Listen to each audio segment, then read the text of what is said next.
In this course, you will learn all about natural language processing and how to apply it to real-world problems using the SpaCy library. Dr. Mattingly is extremely knowledgeable in this area, and he's an excellent teacher. Hi, and welcome to this video. My name is Dr. William Mattingly, and I specialize in multilingual natural language processing. I come to NLP from a humanities perspective. I have my PhD in medieval history, but I use SpaCy on a regular basis to do all of my NLP needs. So what you're going to get out of this video over the next few hours is a basic understanding of what natural language processing is, or NLP, and also how to apply it to domain-specific problems, or problems that exist within your own area of expertise. I happen to use this all the time to analyze historical documents or financial documents for my own personal investments. Over the next few hours, you're going to learn a lot about NLP, language as a whole, and most importantly, the SpaCy library. I like the SpaCy library because it's easy to use and easy to also implement really kind of general solutions to general problems with the off-the-shelf models that are already available to you. I'm going to walk you through in part 1 of this video series how to get the most out of SpaCy with these off-the-shelf features. In part 2, we're going to start tackling some of the features that don't exist in off-the-shelf models, and I'm going to show you how to use rules-based pipes or components in SpaCy to actually solve domain-specific problems in your own area. From the EntityRuler to the matcher to actually injecting robust, complex, regular expression or RegEx patterns in a custom SpaCy component that doesn't actually exist at the moment. I'm going to be showing you all that in part 2, so that in part 3, we can take the lessons that we learned in part 1 and part 2 and actually apply them to solve a very kind of common problem that exists in NLP, and that is information extraction from financial documents. So finding things that are of relevance, such as stocks, markets, indexes, and stock exchanges. If you join me over the next few hours, you will leave this lesson with a good understanding of SpaCy and also a good understanding of kind of the off-the-shelf components that are there, and a way to take the off-the-shelf components and apply them to your own domain.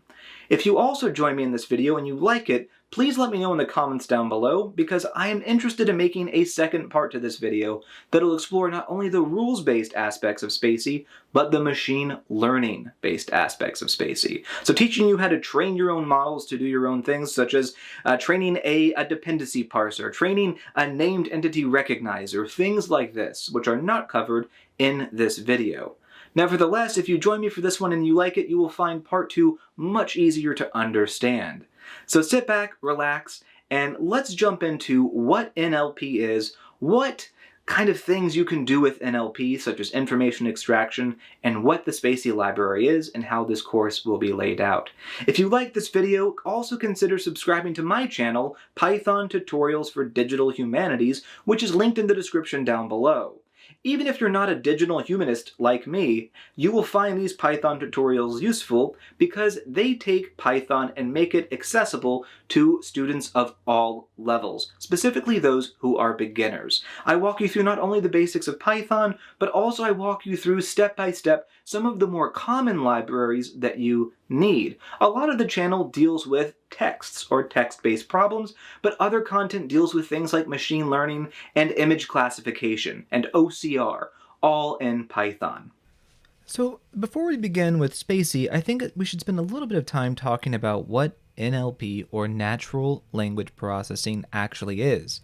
Natural language processing is the process by which we try to get a computer system to understand and parse and extract human language, oftentimes with raw text. There are a couple different areas of natural language processing. There's named entity recognition, part of speech tagging, syntactic parsing, text categorization, also known as text classification, co-reference resolution, machine translation. Adjacent to NLP is another kind of computational linguistics field called natural language understanding, or NLU. This is where we train computer systems to do things like relation extraction, semantic parsing, question and answering, this is where bots really kind of come into play, summarization, sentiment analysis, and paraphrasing.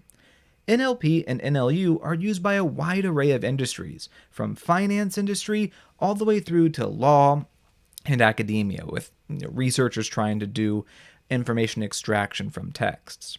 Within NLP, there's a couple different applications. The first and probably the most important is information extraction.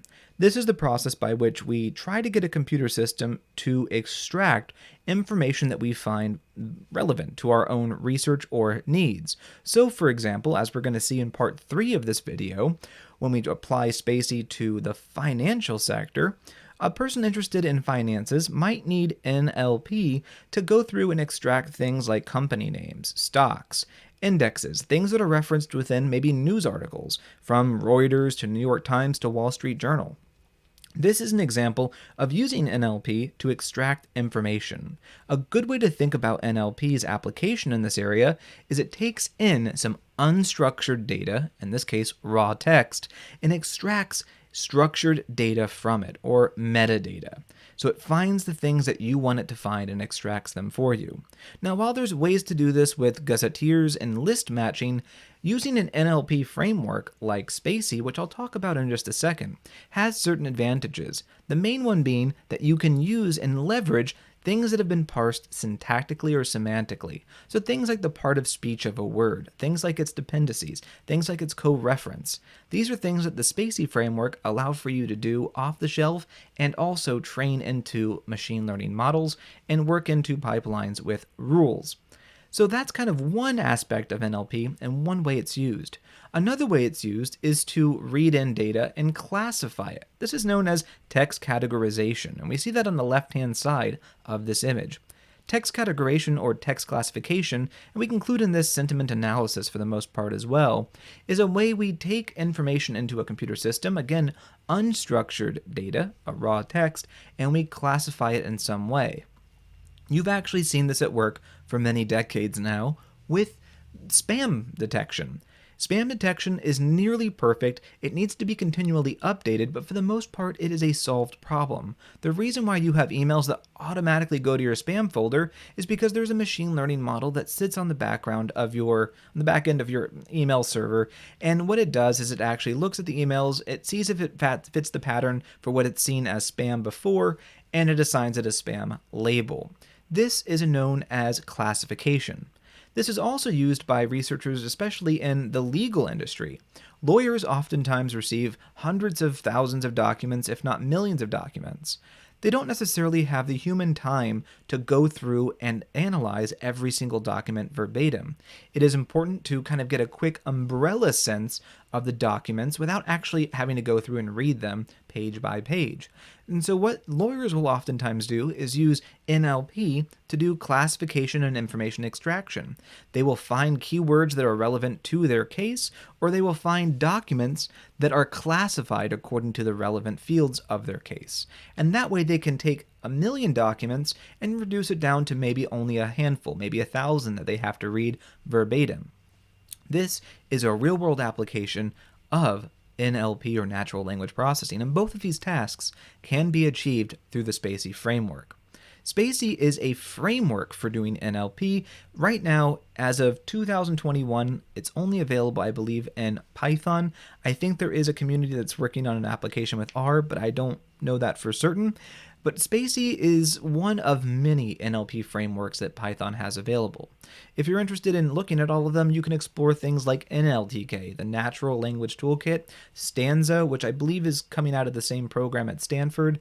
There's many out there, but I find SpaCy to be the best of all of them for a couple different reasons.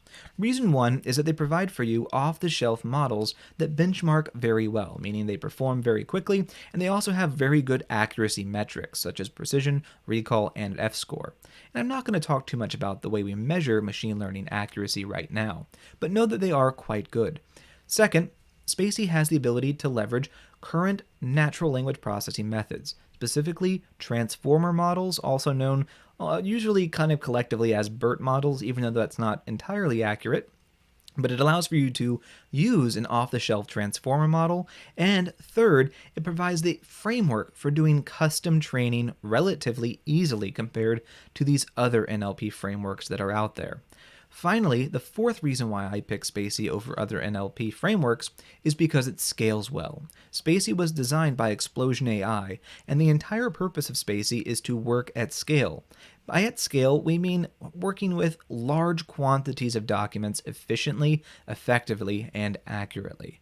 SpaCy scales well because it can process hundreds of thousands of documents with relative ease in a relative short period of time, especially if you stick with more rules-based pipes, which we're going to talk about in part 2 of this video. So those are the two things you really need to know about NLP and SpaCy in general. We're going to talk about SpaCy in depth as we explore it both through this video and in the free textbook I provide to go along with this video, which is located at spacy.pythonhumanities.com, and it should be linked in the description down below. This video and the textbook are meant to work in tandem. Some stuff that I cover in the video might not necessarily be in the textbook because it doesn't lend itself well to text representation, and the same goes for the opposite. Some stuff that I don't have the time to cover verbatim in this video, I cover in a little bit more depth in the video. Or in the book. I think that you should try to use both of these. What I would recommend is doing one pass through this whole video, watch it in its entirety, and get an umbrella sense of everything that SpaCy can do and everything that we're going to cover. I would then go back and try to replicate each stage of this process on a separate window or on a separate screen and try to kind of follow along in code. And then I would go back through a third time and try to watch the first part where I talk about what we're going to be doing and try to do it on your own without looking at the textbook or the video. If you can do that by your third pass, you'll be in very good shape to start using SpaCy to solve your own domain-specific problems. NLP is a complex field, and applying NLP is really complex. But fortunately, frameworks like SpaCy make this project and this process a lot easier. I encourage you to spend a few hours in this video, get to know SpaCy, and I think you're going to find that you can do things that you didn't think possible in relative short order. So sit back, relax, and enjoy this video series on SpaCy. In order to use SpaCy, you're first going to have to install SpaCy. Now there's a few different ways to do this depending on your environment and your operating system.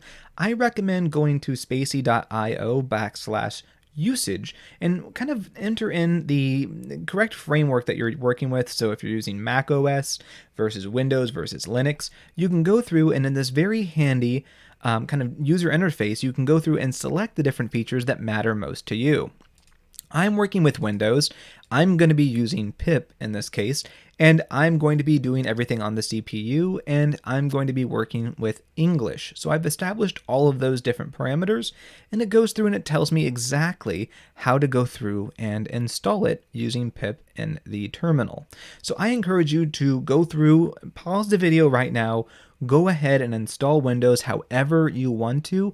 I'm going to be walking through how to install it within the Jupyter notebook that we're going to be moving to in just a second. I want you to not work with the GPU at all.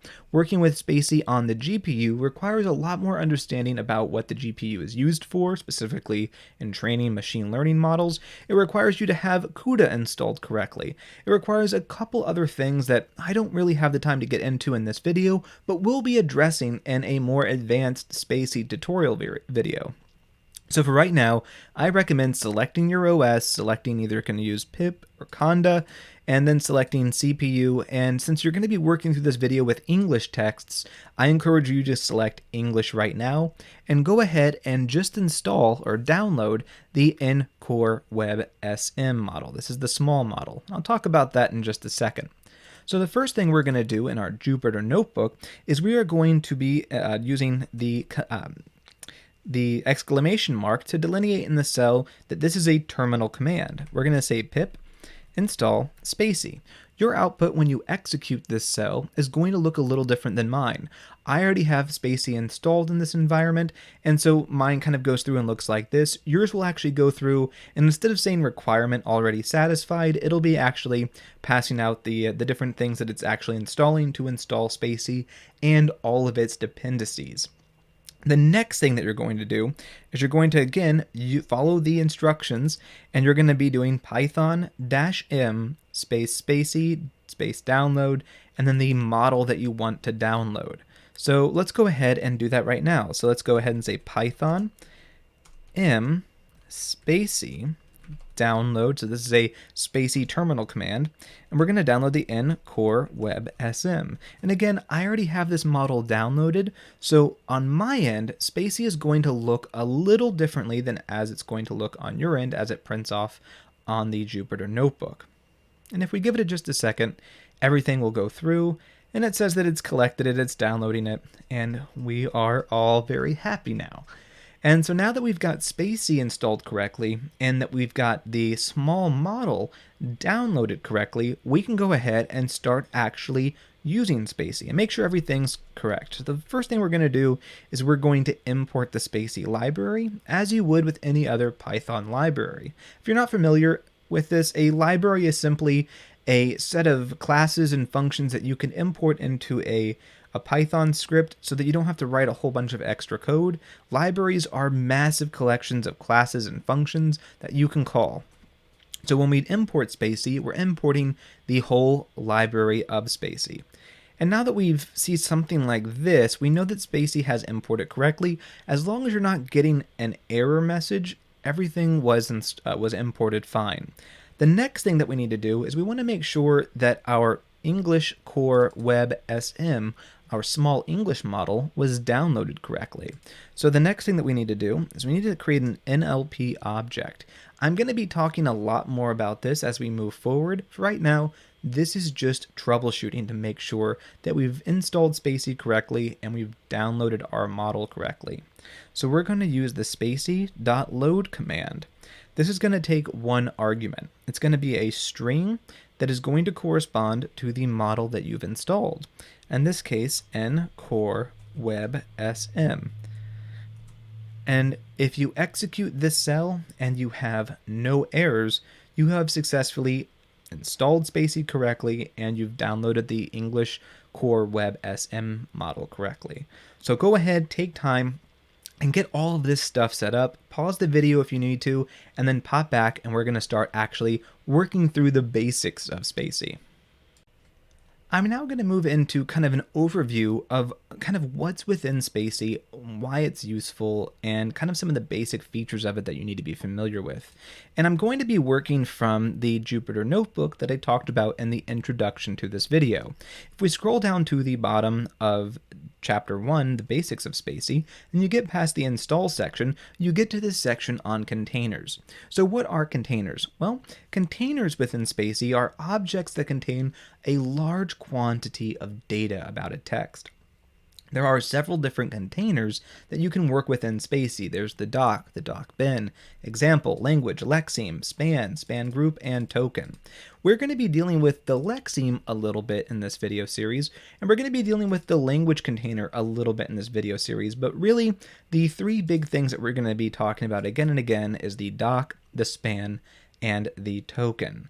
And I think when you first come to SpaCy, there's a little bit of a learning curve about what these things are, what they do, how they are structured hierarchically. And for that reason, I've created this, in my opinion, kind of easy to understand image of what different containers are. So if you think about what SpaCy is as a pyramid, so a hierarchical system, we've got all these different containers structured around really the doc object.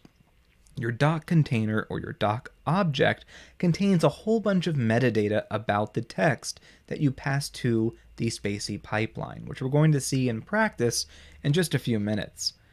The doc object contains a bunch of different things. It contains attributes.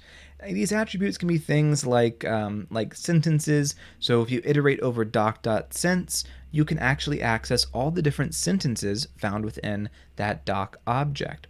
If you iterate over each individual item or index in your doc object, you can get individual tokens. Tokens are going to be things like words or punctuation marks, something within your sentence or text that has a self-contained important value, either syntactically or semantically.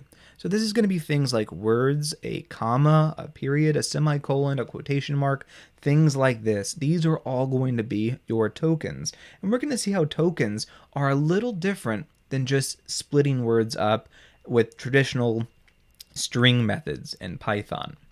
The next thing that you should be kind of familiar with are spans. So spans are important because they kind of exist within and without of the doc object. So unlike the token, which is an index of the doc object, a span can be a token itself, but it can also be a sequence of multiple tokens. We're going to see that at play. So imagine if you had a span and its category, maybe group 1, are places. So a single token might be like a city, like Berlin. But span group 2, this could be something like full proper names. So of people, for example. So this could be like, as we're going to see, Martin Luther King. This would be a sequence of tokens, a sequence of 3 different items in the sentence that make up one span or one self-contained item. So Martin Luther King would be a person who's a collection of a sequence of individual tokens. If that doesn't make sense right now, this image will be reinforced as we go through and learn more about SpaCy in practice. For right now, I want you to be just understanding that the doc object is the thing around which all of SpaCy sits. This is going to be the object that you create. This is going to be the object that contains all the metadata that you need to access. And this is going to be the object that you try to essentially improve with different custom components, factories, and pipelines as you go through and do more advanced things with SpaCy. We're going to now see in just a few seconds how that doc object is kind of similar to the text itself, but how it's very, very different and much more powerful. We're now going to be moving on to chapter 2 of this textbook, which is going to deal with kind of getting used to the in-depth features of SpaCy. So if you want to, pause the video or keep this notebook or this book open up kind of separate from this video and follow along as we go through and explore it in live coding. We're going to be talking about a few different things as we explore chapter 2. This will be a lot longer than chapter 1. We're going to be not only importing SpaCy, but actually going through and loading up a model, creating a doc object around that model so that we're going to work with the doc container in practice, and then we're going to see how that doc container stores a lot of different features or metadata or attributes about the text. And while they look the same on the surface, they're actually quite different. So let's go ahead and work within our same Jupyter notebook where we've imported SpaCy and we have already created the NLP object. The first thing that I want to do is I want to open up a text to start working with. Within this repo, we've got a data folder. So within this data subfolder, I've got a couple different Wikipedia openings. I've got one on MLK that we're going to be using a little later in this video, and then I have one on the United States. This is wiki_US. That's going to be what we work with right now. So let's use our with operator and open up data /wiki_us.txt. We're going to just read that in as f. And then we're going to create this text object, which is going to be equal to f.read. And now that we've got our text object created, let's go ahead and see what this looks like. So let's print text. And we see that it's a standard Wikipedia article, kind of follows that same introductory format, and it's about 4 or 5 paragraphs long, with a lot of the features left in, such as the brackets that delineate some kind of a footnote. We're not going to worry too much about cleaning this up right now, because we're interested not with cleaning our data so much as just starting to work with the doc object in SpaCy. So the first thing that you want to do is you're going to want to create a doc object. It is oftentimes good practice if you're only ever working with one doc object in your script to just call your only object doc. If you're working with multiple objects, sometimes you'll say doc1, doc2, doc3, or give it some kind of specific name so that your variables can be unique and easily identifiable later in your script. Since we're just working with one doc object right now, we're going to say doc is equal to NLP. So this is going to call our NLP model that we imported earlier, in this case, the English Core Web SM model. And that's going to, for right now, just take one argument. And that's going to be the text itself, so the text object. If you execute that cell, you should have a doc object now created. Let's print off that doc object and see what it looks like. And if you scroll down, you might be thinking to yourself, this looks Very, very similar, if not identical, to what I just saw a second ago. And in fact, on the surface, it is very similar to that text object that we gave to the NLP model, or pipeline. But let's see how they're different. Let's print off the length of text, and let's print off the length of the doc object. And what we have here are two different numbers. Our text is 3,525, and our doc object is 652. What is going on here? Well, let's get a sense by trying to iterate over the text object and iterating over the doc object with a simple for loop. So we're going to say for token and text, so we're going to iterate first over that text object. We're going to print off the token. So the first 10 indices, and we get individual letters as one might expect. But when we do the same thing with the doc object, let's go ahead and start writing this out. We're going to say for token and doc, and we're going to iterate over the first 10. We're going to print off the token. We see something very different. What we see here are tokens. This is why the doc object is so much more valuable, and this is why the doc object has a different length than the text object. The text object is just basically counting up every instance of a character, a white space, a punctuation, etc. The doc object is counting individual tokens, so any word, any punctuation, etc. That's why they're of different length, and that's why when we print them off, we see something different. So you might now already be seeing the power of SpaCy. It allows for you to easily, on the surface, with nothing else being done, easily split up your text into individual tokens without any effort at all.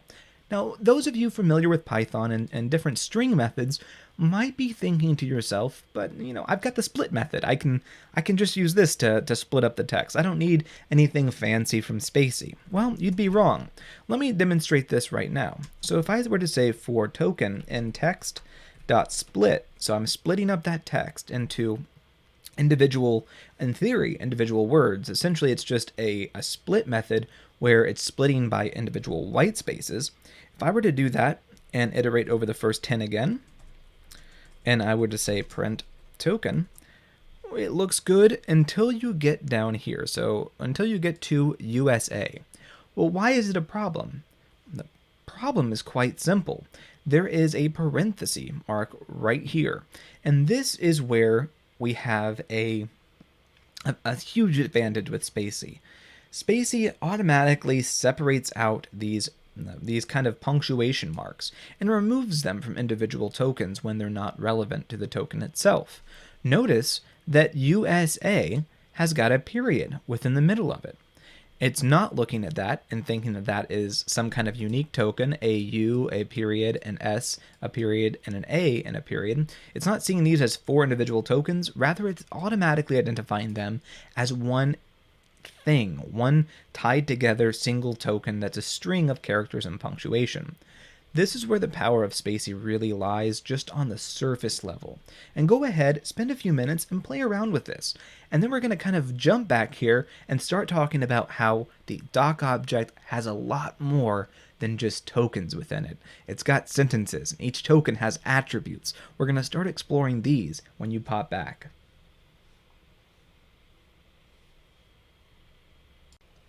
If you're following along with the textbook, we're now going to be moving on to the next section, which is sentence boundary detection. In NLP, sentence boundary detection is the identification of sentences within a text. On the surface, this might look simple. You might be thinking to yourself, I could simply use the split function and split up a text with a simple period, and that's going to give me all my sentences. Those of you who have tried to do this might already be shaking your heads and saying no. If you think about it, there's a really easy explanation for why this doesn't work. Were you to try to split up a text by period and make a presumption that anything that occurs between periods is going to be an individual sentence, you would have a serious mistake when you get to things like USA, especially in Western languages, where the punctuation of a period mark is used not only to delineate the change of a sentence, rather, it's used to also delineate abbreviations. So United States of America. Each period represents an abbreviated word. So you could write in rules to kind of account for this. You could write in rules that could also include in other ways that sentences are created, such as question marks, such as exclamation marks. But why do that? That's a lot of effort when the doc object in SpaCy does this for you. And let's go ahead and demonstrate exactly how that works. So let's go ahead and say for sent in doc.sense, notice that we're saying doc.sense. So we're grabbing the sentence attribute of the doc object. Let's print off sent. And if you do that, you are now able to print off every individual sentence. So the entire text has been tokenized at the sentence level. In other words, SpaCy has used its sentence boundary detection and done all that for you and given you all the sentences. If you work with different models of different sizes, you're going to notice that certain models, the larger they get, tend to do better at sentence detection. And that's because machine learning models tend to do a little bit better than heuristic approaches. The English Core Web SM model, while having some machine learning components in it, does not save word vectors. And so the larger you go with the models, typically the better you're going to have with regards to sentence detection. Let's go ahead and try to access one of these sentences. So let's create an object called sentence1. We're going to make that equal to doc.sense 0. So we're going to try to grab that 0 index, and let's print off sentence 1. If we do this, we get an error. Why have we gotten an error? Well, it tells you why right here. It's a type error. And this means that this is not a type that can be kind of iterated over. It's not subscriptable. And it's because it is a generator. Now, in Python, if you're familiar with generators, you might be thinking to yourself, there's a solution for this. And in fact, there is. If you want to work with generator objects, you need to convert them into a list. So let's say sentence1 is equal to list. So using the list function to convert doc.sense into a list, and then with outside of that, we're going to grab 0, the 0 index, and then we're going to print off sentence 1. And we grab the first sentence of that text. This, as we go deeper and deeper in SpaCy one by one, you're going to see the immense power that you can do with SpaCy, all the immense, incredible things you can use SpaCy for with very, very minimal code. The doc object does a lot of things for you that would take hours to actually write out in code to do with heuristic approaches. This is now a great way to segment an entire text up by sentence. And if you work with text a lot, you'll already know that this has a lot of applications. Now, as we move forward, we're going to not just talk about sentences, we're also going to be talking about token attributes, because within the doc object are individual tokens. I encourage you to pause here and go ahead and play around with the doc.sense a little bit and get familiar with how it works, what it contains, and try to convert it into a list. And once you've done that, pop back here and we'll continue talking about tokens. This is where I really encourage you to spend a little bit of time with the textbook. Under token attributes in chapter 2, I have all the different kind of major things that you're going to be using with regards to token attributes. We're going to look and see how to access them in just a second. I provided for you kind of the most important ones that you should probably be familiar with. We're going to see this in code in just a second, and I'm going to explain with a little bit more detail than what's in the SpaCy documentation about what these different things are, why they're useful, and how they're used. So let's go ahead and jump back into our Jupyter notebook and start talking about token attributes. If you remember, the doc object had a sequence of tokens. So for token and doc, you could print off token, and let's just do this with the first 10, and we've got each individual token. What you don't see here is that each individual token has a bunch of metadata buried within it. These metadata are things that we call attributes, or different things about that token that you can access through the SpaCy framework. So let's go ahead and try to do that right now. Let's just work with, for right now, token number 2, which we're going to call sentence 1, and we're going to grab from sentence 1 the second index. Let's print off that word, and it should be states, and in fact it is. Fantastic. So now that we've got the word states accessed, we can start kind of going through and playing around with some of the attributes that that word actually has. Now when you print it off, it looks like a regular piece of text. It looks like just a string, but it's got so much more buried within it now because it's been passed through our NLP model or pipeline from SpaCy. So let's go ahead and say token2.text. And I'm going to be saying token2.text. If you're working within an IDE like Atom, you're going to need to say print token2.text. When we do this, we see we get a string that just is states.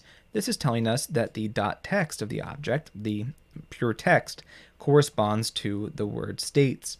This is really important if you need to extract the text itself from the token and not work with the token object, which has behind it a whole bunch of different metadata that we're going to go through now and start accessing.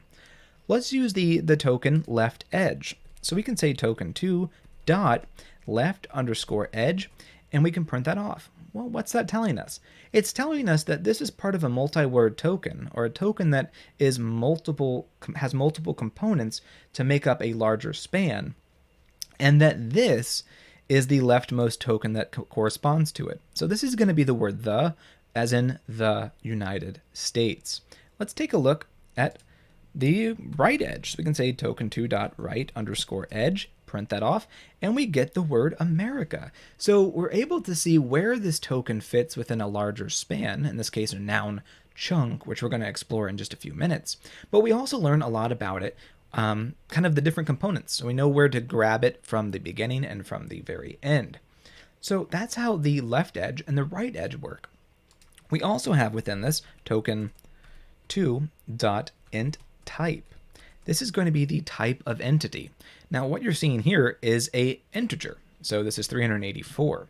In order to actually know what 384 means, I encourage you to not really use that so much as int type with an underscore after it. This is going to give you the string corresponding to number 384. In this case, it is GPE, or geopolitical entity. We're going to be working with named entity a little bit in this video, but I have a whole other book on named entity recognition. It's at ner.pythonhumanities.com, in which I explore all of NER, both machine learning and rules-based, in a lot more depth. Let's go ahead and keep on moving on though, and looking at different entity types here as well. So, or not entity types, attribute types. So we're going to say token2.int IOB, all lowercase, and again an underscore at the end, and we get the string here I. Now IOB is a specific kind of named entity code. A B would mean that it's the beginning of an entity, and I means that it's inside of an entity, and O means that it's outside of an entity. The fact that we're seeing I here tells us that this word states is inside of a larger entity. And in fact, we know that because we've seen the left edge and we've seen the right edge. It's inside of the United States of America. So it's part of a larger entity at hand. We can also say token2.lemma and undercase again after that, and we get the word states. This is the lemma form, or the root form of the word. This means that this is what the word looks like with no inflection. If we were working with a verb, in fact, let's go ahead and do that right now. Let's grab sentence, we're going to grab sentence 1, index 12, which should be the word no, and we're going to print off the lemma for the word, or sorry, it's a verb, and we see the verb lemma as no. So if we were to print off sentence 1, specifically index 12, we see that its original form is known. So the lemma form, uninflected, is the verb know, K-N-O-W. Another thing that we can access, and we're going to see how the power of this later on. This might not seem important right now, but I promise you it will be. Let's print off token, what did I call this again? Token 2. We're going to print that off, but we're going to print off specifically the morph. No underscore here, just morph. What you get is what looks like a really weird output. A string called noun type equal to prop. In fact, this means proper noun. A number which corresponds to sing. We're going to talk a lot more about morphological analysis later on when we try to find and extract information from our texts. But for right now, understand that what you're looking at is the output of kind of what that word is morphologically. So in this case, it's a proper noun and it's singular. If we were to do, take this, sentence 12 again, and do morph, we'd find out what kind of verb it is. So it's a perfect past participle. Known. Perfect past participle. Remember, being good at NLP is also being good with language. So I encourage you to spend time and start getting familiar with those things that you might have forgotten about from like 5th grade grammar, such as perfect participles and things like that. Because when you need to start creating rules to extract information, you're going to find those pieces of information very important for writing rules. We'll talk about that in a little bit though. Let's go back to our other attributes from the token. So again, let's go to token 2, and we're going to grab the POS, part of speech, not what you might be thinking. So part of speech underscore, POS underscore, and we output PROPN. This means that it is a proper noun. It's more of a simpler kind of grammatical extraction as opposed to this morphological detailed extraction, what kind of noun it might be with regards to, in this case, singular. So that's going to be how you extract the part of speech. Another thing that you can do is you can extract the dependency relation. So in this case, we can figure out what role it plays in the sentence. In this case, the noun subject. And then finally, the last thing I really want to talk about before we move into a more detailed analysis of part of speech is going to be the token 2 dot lang. And what this grabs for you is the language of the doc object. In this case, we're working with something from the English language, so EN. Every language is going to have 2 letters that correspond to it. These are universally recognized. So that's going to be how you access different kinds of attributes that each token has. And there's about 20 more of these, or maybe not 20, maybe about 15 more of these that I haven't covered. I gave you the ones that are the most important that I find to be used on a regular basis to solve different problems with regards to information extraction from the text. So that's going to be where we stop here with token attributes. And we're going to be moving on to part 2.5 of the book, which is part of speech tagging. I now want to move into kind of a more detailed analysis of part of speech within SpaCy and the dependency parser and how to actually analyze it really nicely, either in a notebook or outside of a notebook. So let's work with a different text for just a few minutes. We're going to see why this is important. It's because I'm working on a zoomed in screen, and to make this sentence a little easier to understand, we're going to just use Mike enjoys playing football, a very simple sentence. And we're going to create a new doc object, and we're going to call this doc2. That's going to be equal to NLP text. Let's print off doc2 just to make sure that it was created. And in fact, that we see that it was. So now that we've got it created, let's iterate over the tokens within this and say for token in text, we want to print off token dot text. We want to see what the text actually is. We want to see the token dot POS and the token dot DEP. Oh, it helps if you actually iterate over the correct object, over the doc2 object. And we see that we've got Mike, proper noun, noun subject, enjoys verb, it's the root. Playing, in this case it's a verb. And then we've got football, the noun, the direct object, and a period, which is the punctuation. So we can see the basic semantics of this sentence at play. What's really nice from SpaCy is we have a way to really visualize this information and how these words relate to one another. So we can say from SpaCy, import DisplayCy, and we're going to do DisplayCy, DisplayCy.render.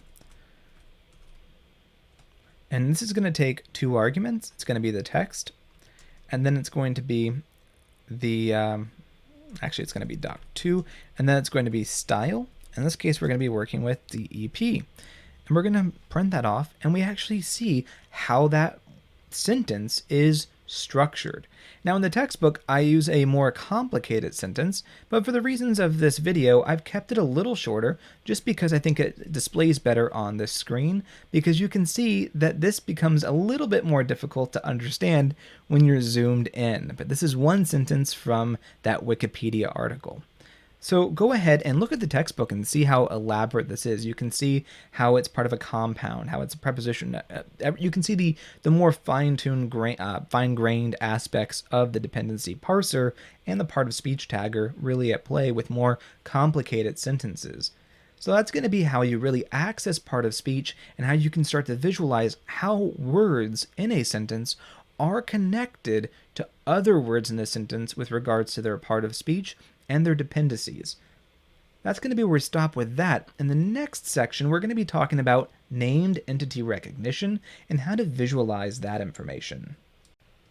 So named entity recognition is a very common NLP task. It's part of kind of data extraction or information extraction from texts. It's oftentimes just called NER, named entity recognition. I have a whole book on how to do NER with Python and with SpaCy, but we're not going to be talking about all the ins and outs right now. We're just going to be talking about how to access the pieces of information throughout kind of our text, and then we're going to be dealing with a lot of NER as we try to create elaborate systems to do named entity extraction for things like financial analysis. So let's go ahead and figure out how to iterate over a doc object.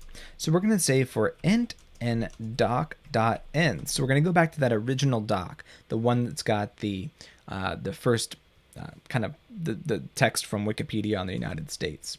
And we're going to say print off int.text, so the text from it, and int.label, label underscore here. That's going to tell us what label corresponds to that text. And we print this off. We've got a lot of GPEs, which are geopolitical entities. North America, this isn't a geopolitical entity, it's just a general location. 50, a cardinal number, 5 cardinal number. NORP, Indian in this case, which is a national or religious political entity. Quantity, the number of miles. Canada, GPE, as you would expect. Paleo Indians, NORP, once again, Siberia, LOC. And we have date being extracted, so at least 12,000 years ago. This is a small model, and it's extracting for us a lot of very important structured data. But we can see that the small model makes mistakes. So the Revolutionary War is being considered an organization. Were I to use a large model right now, which I can download separately from SpaCy, and we're going to be seeing this later in this video, or were I to use the much larger transformer model, this would be correctly identified most likely as an event, not as an organization. But because this is a small model that doesn't contain word vectors, which we're going to talk about in just a little bit, it does not generalize or make predictions well on this particular data. Nevertheless, we do see really good extraction here. We have the American Civil War being extracted as an event.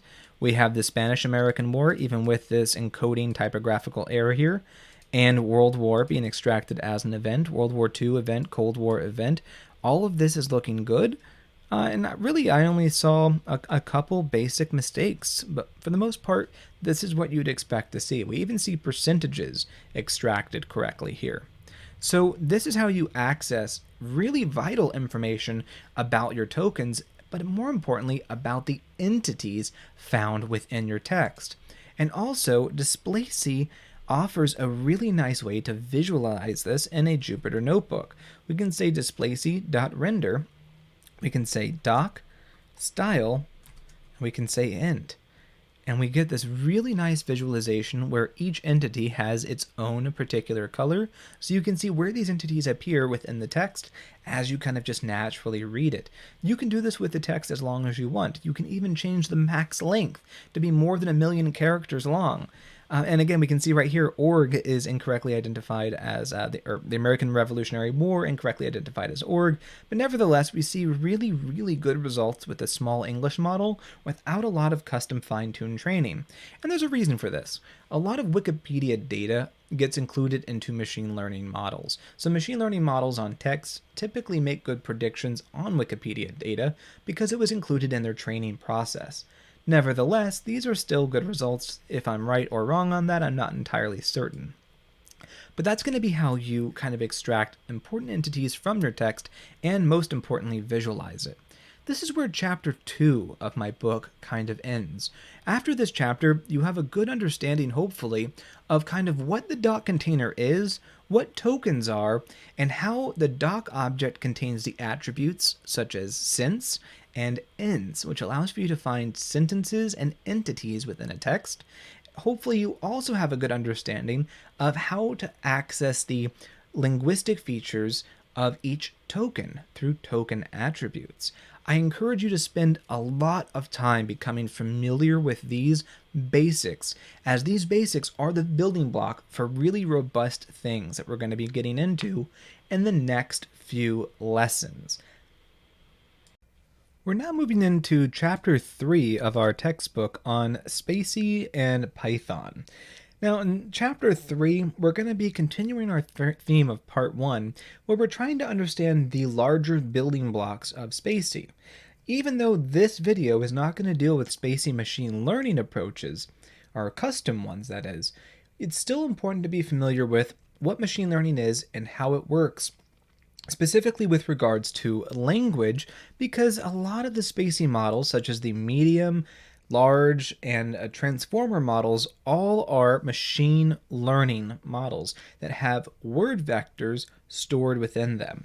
This means that they're going to be larger, more accurate, and do things a bit more slowly, depending upon its size. So we're going to be working through not only what kind of machine learning is generally, but specifically how it works with regards to text. And I think that this is where you're going to find this textbook to be somewhat helpful. So what I want to do is, in our new Jupyter Notebook, we're going to import SpaCy just as we did before. But this time we're going to be installing a new model. So we're going to do Python M, the exclamation mark, Python M, SpaCy download, and then we're going to download the N-Core Web MD model. So this is the medium English model. This is going to take a little longer to download, and the reason why I'm having you download the medium model, and the reason why we're going to be using the medium model, is because the medium model has stored within it word vectors. While that's downloading, let's go ahead and talk a little bit about what word vectors are and how they're useful. So word vectors are word embeddings. So these are numerical representations of words in multidimensional space through matrices. That's a very compacted sentence. So let's break it down. What are word vectors used for? Well, they're used for a computer system to understand what a word actually means. So computers can't really parse text all that efficiently. They can't parse it at all. Every word needs to be converted into some kind of a number. Now, for some old approaches, you would use something like a bag of words approach, where each individual word would have a corresponding number to it. This would be a unique number that corresponds just to that word.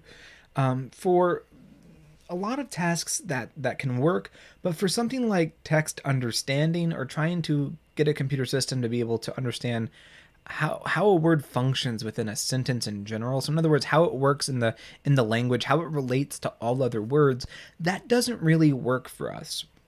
So what a word vector is it's a multi-dimensional representation. So instead of a number having just a single integer that corresponds to it, it instead has what looks like to an unsuspecting eye, essentially. It has a very complex sequence of floating numbers that are stored as an array, which is a computationally less expensive form of a list in Python, or just computing in general, and this is what it looks like, a long sequence. In this case, I believe it's a 300-dimensional word that corresponds to a specific word. So this is what an array or a word vector or a word embedding looks like. What this means to a computer system is it means syntactical and semantical meaning. So the way word vectors are typically trained is, there's a few different approaches, but kind of the old school word to vec approach is you give a computer system a whole bunch of texts, and different smaller, larger collections of texts. And what it does is it reads through all of them and figures out how words are used in relation to other words. And so what it's able to essentially do through this training process is figure out meaning. And what that meaning allows for a computer system to do is understand how a word might relate to other words within a sentence or within a language as a whole. And in order to understand this, I think it's best if we move away from this textbook and actually try to explore what word vectors look like in SpaCy, so you can have a better sense of specifically what they do, why they're useful, and how you, as a NLP practitioner, can go ahead and start leveraging them. So just like before, we're going to create an NLP object. This time, however, instead of loading in our ncore web sm, we're going to load in our ncore web md. So the one that actually has these word vectors stored, these static vectors saved, and it's going to be a larger model. Let's go ahead and execute that cell. And while that's executing, we're going to start opening up our text. So we're going to say with open data wiki underscore us.txt r as f. We're going to say text is equal to f.read. So we're going to successfully load in that text file and open it up. Then we're going to create our doc object, which will be equal to NLP text. All the syntax is staying the exact same. And just like before, let's grab the first sentence. So we're going to convert our doc.sense generator into a list, and we're going to grab index 0. And let's go ahead and print off sentence 1 just so you can kind of see it. And there it is. So now that we've got that kind of in memory, we can start kind of working with it a little bit. So let's go ahead and just start tackling how we can actually use word vectors with SpaCy. So let's kind of think about a general question right now. Let's say I wanted to know how the word, let's say country, is similar to other words within our model's word embeddings. So let's create a little way we can do this. We're going to say your word, and this is going to be equal to the word country. Country. There we go. And what we can do is we can say ms is equal to NLP. So we're going to go into the NLP object. We're going to grab the vocab.vectors, and we're going to say most similar. And this is a little complicated way of doing it. In fact, I'm going to go ahead and just kind of copy and paste this in. You have the code already in your textbook that you can follow along with. And I'm going to go ahead and just copy and paste it in right here. And print off this. And what this is going to do is it is going to, let me go ahead and just do this entirely. There we go. And we have to import numpy as np. This lets us actually work with the data as a numpy array. And when we execute this cell, what we get is an output that tells us all the words that are most similar to the word country. So in this scenario, the word country, it has all these different similar words to it, from the word country to the word country capitalized, nation, nation. Now it's important to understand what you're seeing here. What you're seeing is not necessarily a synonym for the word country. Rather, what you're seeing are the words that are the most similar. Now this can be anything from a synonym to a variant spelling of that word to something that occurs frequently alongside of it. So for example, world. While this isn't the same, we would never consider world to be the synonym of country, but what happens is syntactically they're used in very similar situations. So the way you describe a country is sometimes the way you would describe your world, or maybe it's something to do with the hierarchy, so a country is found within the world. This is a good way to understand it. So it's always good to use this word as most similar, not to be something like synonym. So when you're talking about word vector similarity, you're not talking about synonym similarity. Keep that in mind. But this is a way you can kind of quickly get a sense. So what does this do for you? Why did I go through and explain all these things about word vectors if I'm not going to be talking about machine learning a whole bunch throughout this video? Well, I did it so that you can do one thing that's really important, and that's calculate document similarity in SpaCy. So we've already got our NLP model loaded up. Let's create one object. So we're going to make doc1, and we're going to make that equal to NLP, and we're going to create the text right here in this object. So let's say, this is coming straight from the SpaCy documentation, I like salty fries and hamburgers. And we're going to say doc2 is equal to NLP, and this is going to be the text, fast food tastes very good. And now what we can do is, let's go ahead and load those into memory. What we can do is we can actually make a calculation using SpaCy to find out how similar they actually are, these two different sentences. So we can say print off doc1, and we're going to say this. Again, this is coming straight from the SpaCy documentation. Doc2, so you're going to be able to see what both documents are, and then we're going to do doc1.similarity. So we can go into the doc1.similarity method, and we can compare it to doc2. We can print that off. So what we're seeing here on the left is document 1, this little divider thing that we printed off here. On the right, we have document 2, and then we can see the degree of similarity between document 1 and document 2. Let's create another doc object. We're going to call this NLP. Doc3, and we're going to make this NLP. Let's come up with a sentence that's completely different. The Empire State Building is in New York. So this is one I'm just making up off the top of my head right now. I'm going to copy and paste this down, and we're going to compare this to doc1. We're going to compare it to doc3, and we get a score of 0.51. So this is less similar than these two. So this is a way that you can take a whole bunch of documents. You can create a simple for loop, and you can find and start clustering the documents that have a lot of overlap or similarity. How is this similarity being calculated? Well, it's being calculated because what SpaCy is doing is it's going into its word embeddings. And even though in these two situations, we're not using the word fast food ever, in this document, it's going in and it knows that salty fries and hamburgers are probably in a close cluster with the bigram, or a token that's made up of two words, a bigram of fast food. So what it's doing is it's assigning a prediction that these two are still somewhat similar, more similar than these two, because of these overlapping in words. So let's try one more example, see if we can get something that's really, really close. So let's take doc4, and this is going to be equal to NLP, I enjoy oranges. And then we're going to have doc5 is going to be equal to NLP, I enjoy apples. So two, I would argue, very, very syntactically similar sentences. And we're going to do doc4 here, doc5 here, and we're going to look and see a similarity between doc4 and doc5. And if we execute this, we get a similarity of 0.96. So this is really high. This is telling me that these two sentences are very similar, and it's not just that they're similar because of the similar syntax here. That's definitely pushing the number up. It's that what the individual is liking in the scenario between these two texts, they're both fruits. Let's try something different. Let's make doc5.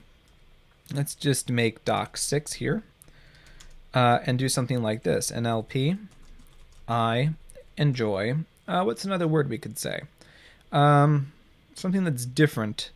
Let's say burgers. Something different from a fruit. So we're going to make doc6 like that.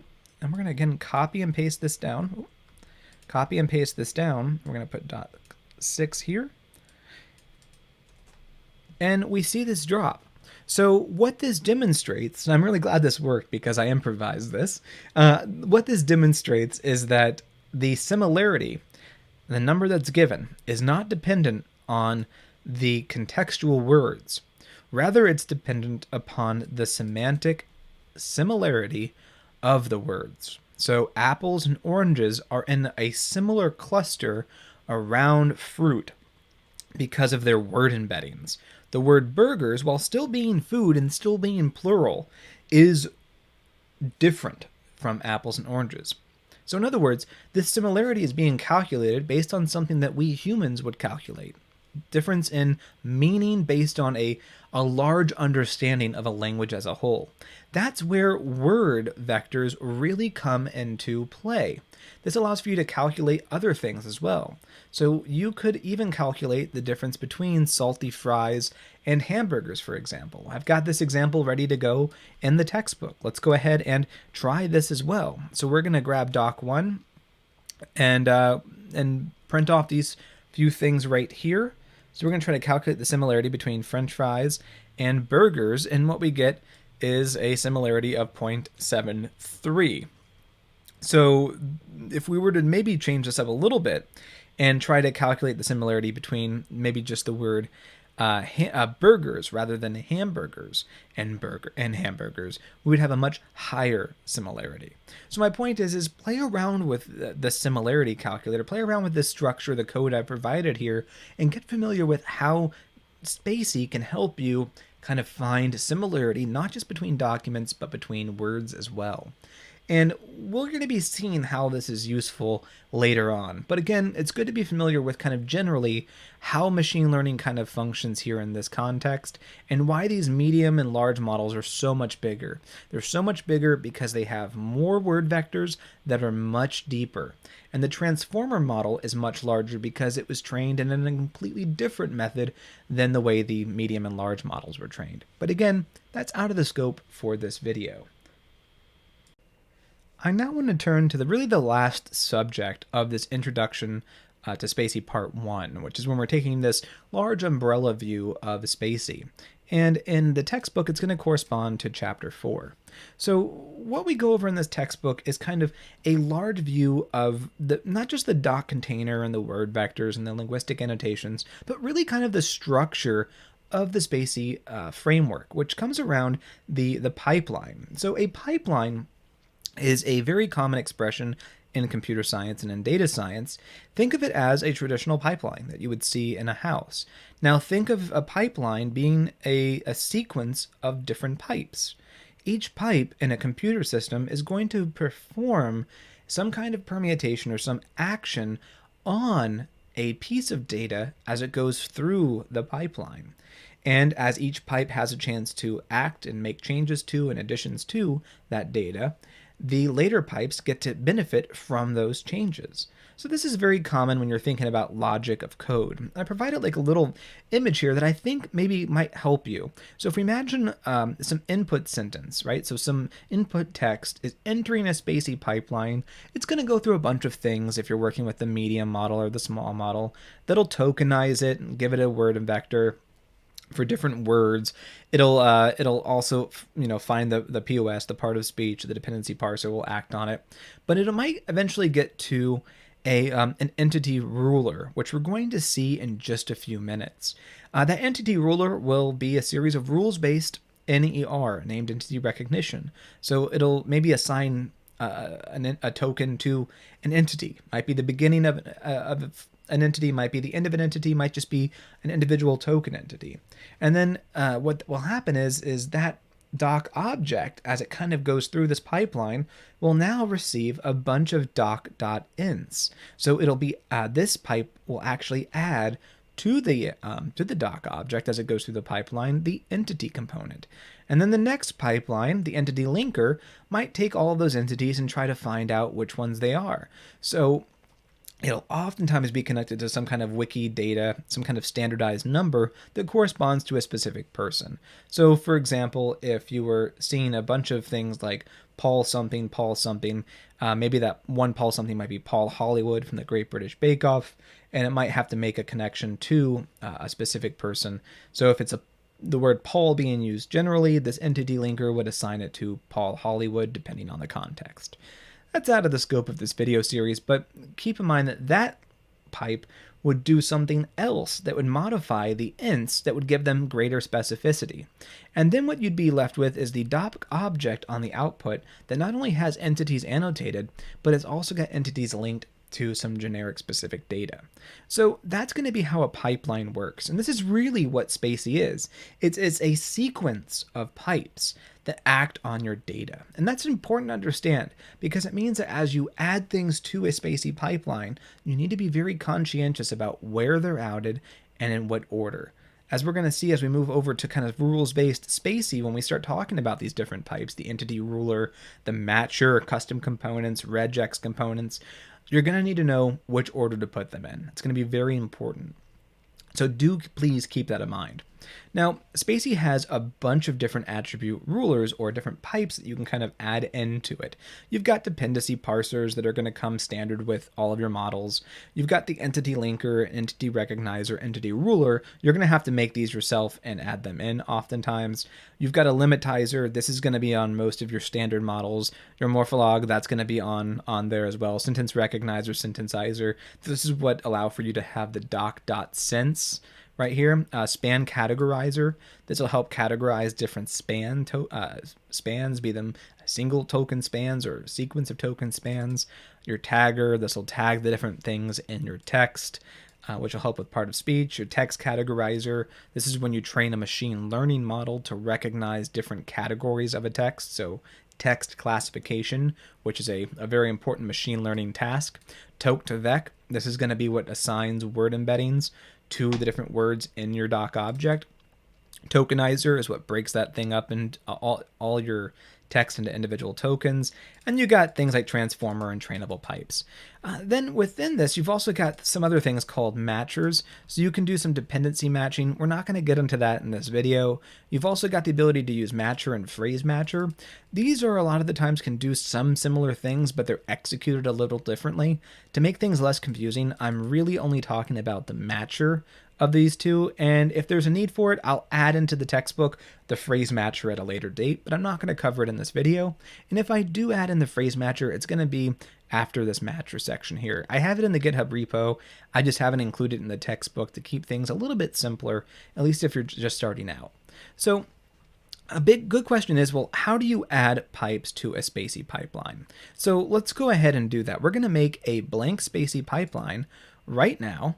Let's go ahead and just make, we'll just work with the same live coding notebook that we have open right now. So what we're going to do is we're going to make a blank model, and we're going to actually add in our own sententizer to our text. So let's go ahead and do that. So I'm going to say NLP is equal to SpaCy.blank. This is going to allow for me to make a blank SpaCy pipeline, and I'm going to say en so that it knows that the tokenizer that I need to use is the English tokenizer. And now if I want to add a pipe to that, I can use one of the built-in SpaCy features. So I can say add underscore pipe, and I can say sententizer. So I can add in a sententizer. This is going to allow for me to create a pipeline now that has a sequence of two different pipes. And I demonstrate in the textbook why this is important. Sometimes what you need to do is you need to just only break down a text into individual sentences. So I grabbed a massive corpus from the internet, which is on mit.edu, and it's the entire Shakespeare corpus. And I just try to calculate the quantity of sentences found within it. There are 94,133 sentences, and it took me only 7.54 seconds to actually go through and count those sentences with the SpaCy model. Using the small model, however, it took a total amount of time of 47 minutes to actually break down all those sentences and extract them. Why is there a difference in time between 7 seconds and 47 minutes? It's because that this SpaCy small model has a bunch of other pipes in it that are trying to do a bunch of other things. If you just need to do one task, it's always a good idea to just activate one pipe, or maybe make a blank model and just add that single pipe or the only pipes that you need to it. A great example of this is needing to tokenize a whole bunch of sentences in relatively short time. So I don't know about you, but I'd be much happier with 7 seconds versus 47 minutes. That, however, comes at a trade-off. The small model is going to be more accurate in how it finds sentence boundaries, and so we have a difference in quantity here. This difference in quantity indicates that this one messed up and made some mistakes because it was just the sententizer. The sententizer didn't have extra data being fed to it. In fact, if I probably used larger models, I might even have better results. But always think about that. If time is of the essence and you don't care so much about accuracy, a great way to get the quantity of sentences, or at least a ballpark, is to use this method where you simply add in a synthesizer to a blank model. So that's how you actually add in different pipes to a SpaCy pipeline. And we're going to be reinforcing that skill as we go through, especially in part 2, where we really kind of work with this in a lot of detail. Right now, I'm just interested in giving you the general understanding of how this might work. So let's go ahead and try to analyze our pipeline. So we can do analyze_pipes, and we can analyze what our there we go. We can actually analyze our pipeline. If we look at the NLP object, which is our blank model with the synthesizer, we see that our NLP pipeline, our NLP pipeline, ignore summary, ignore this bit here, but what you're actually able to kind of go through and see right away is that we've really just got the synthesizer sitting in it. If we were to analyze a much more robust pipeline, so let's create NLP2 is equal to SpaCy.load ncore web sm, we're going to create that NLP2 object around the small SpaCy English model. We can analyze the pipes again, and we see a much more elaborate pipeline. So what are we looking at? Well, what we're looking at is a sequence of things. We've got in the pipeline a tagger after the toke to vec. We've got a tagger, a parser. We keep on going down. We've got an attribute ruler. We've got a limitizer. We've got the NER. That's what assigns the doc.ents. And we keep on going down. We can see the limitizer.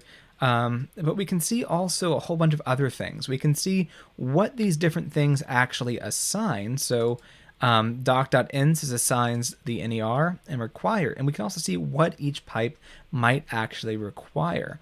So if we look up here, we see that the NER pipe, so the named entity recognition pipe, is responsible for assigning the doc.ents, so that attribute of the doc object, and it's also responsible at the token level for assigning the ent.iob, which is the, if you remember from a few minutes ago when we talked about the IOB being the opening, beginning, or out, beginning, inside for a different entity. It also assigns the ent_type for each token attribute.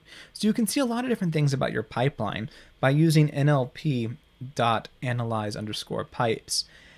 If you've gotten to this point in the video, then I think you should by now have a good, really umbrella view of what SpaCy is, how it works, why it's useful, and some of the basic features that it can do, and how it can solve some pretty complex problems with some pretty simple lines of code.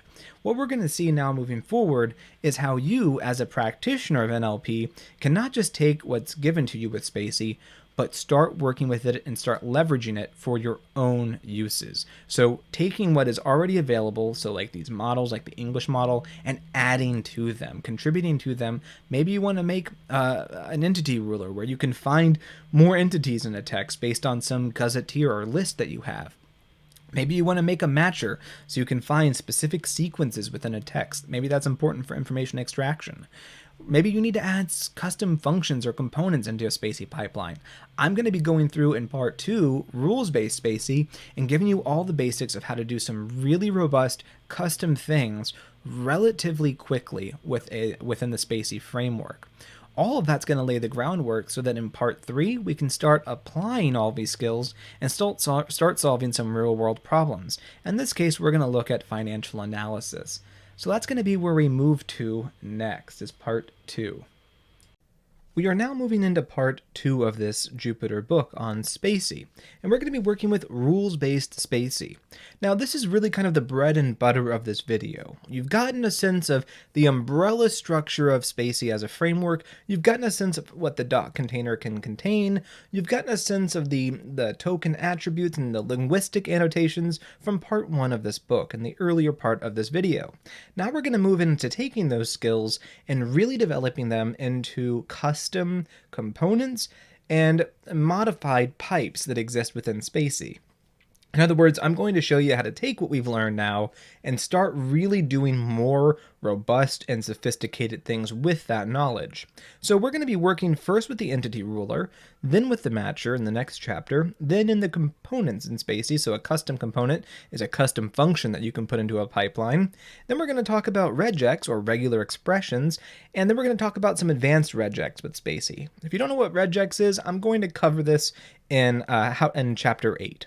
So let's go over to our Jupyter notebook that we're going to be using for our EntityRuler lesson. So let's go ahead and execute some of these cells, and then I'm going to be talking about it in just a second. First, I want to take some time to explain what the EntityRuler is as a pipe in SpaCy, what it's used for, why you'd find it useful, and when to actually implement it. So there are two different ways in which you can kind of add in custom features to a SpaCy language pipeline. There's a rules-based approach and a machine learning-based approach. Rules-based approaches should be used when you can think about how to generate a set of rules based on either a list of known things or a set of rules that can be generated through regex, code, or linguistic features. Machine learning is when you don't know how to actually write out the rules, or the rules that you would need to write out would be exceptionally complicated. A great example of a rules-based approach versus a machine learning-based approach and when to use them is with entity types for named entity recognition. Imagine if you wanted to extract dates from a text. There are a very finite number of ways that a date can appear in a text. You could have something like January 1, 2005, you could have 1 January 2005, you could have 1 Jan 2005, you could have 1/5/2005. There's different ways that you can do this, and there's a lot of them, but there really is a finite number that you could easily write a regex expression for, a regular expression for, to capture all of those.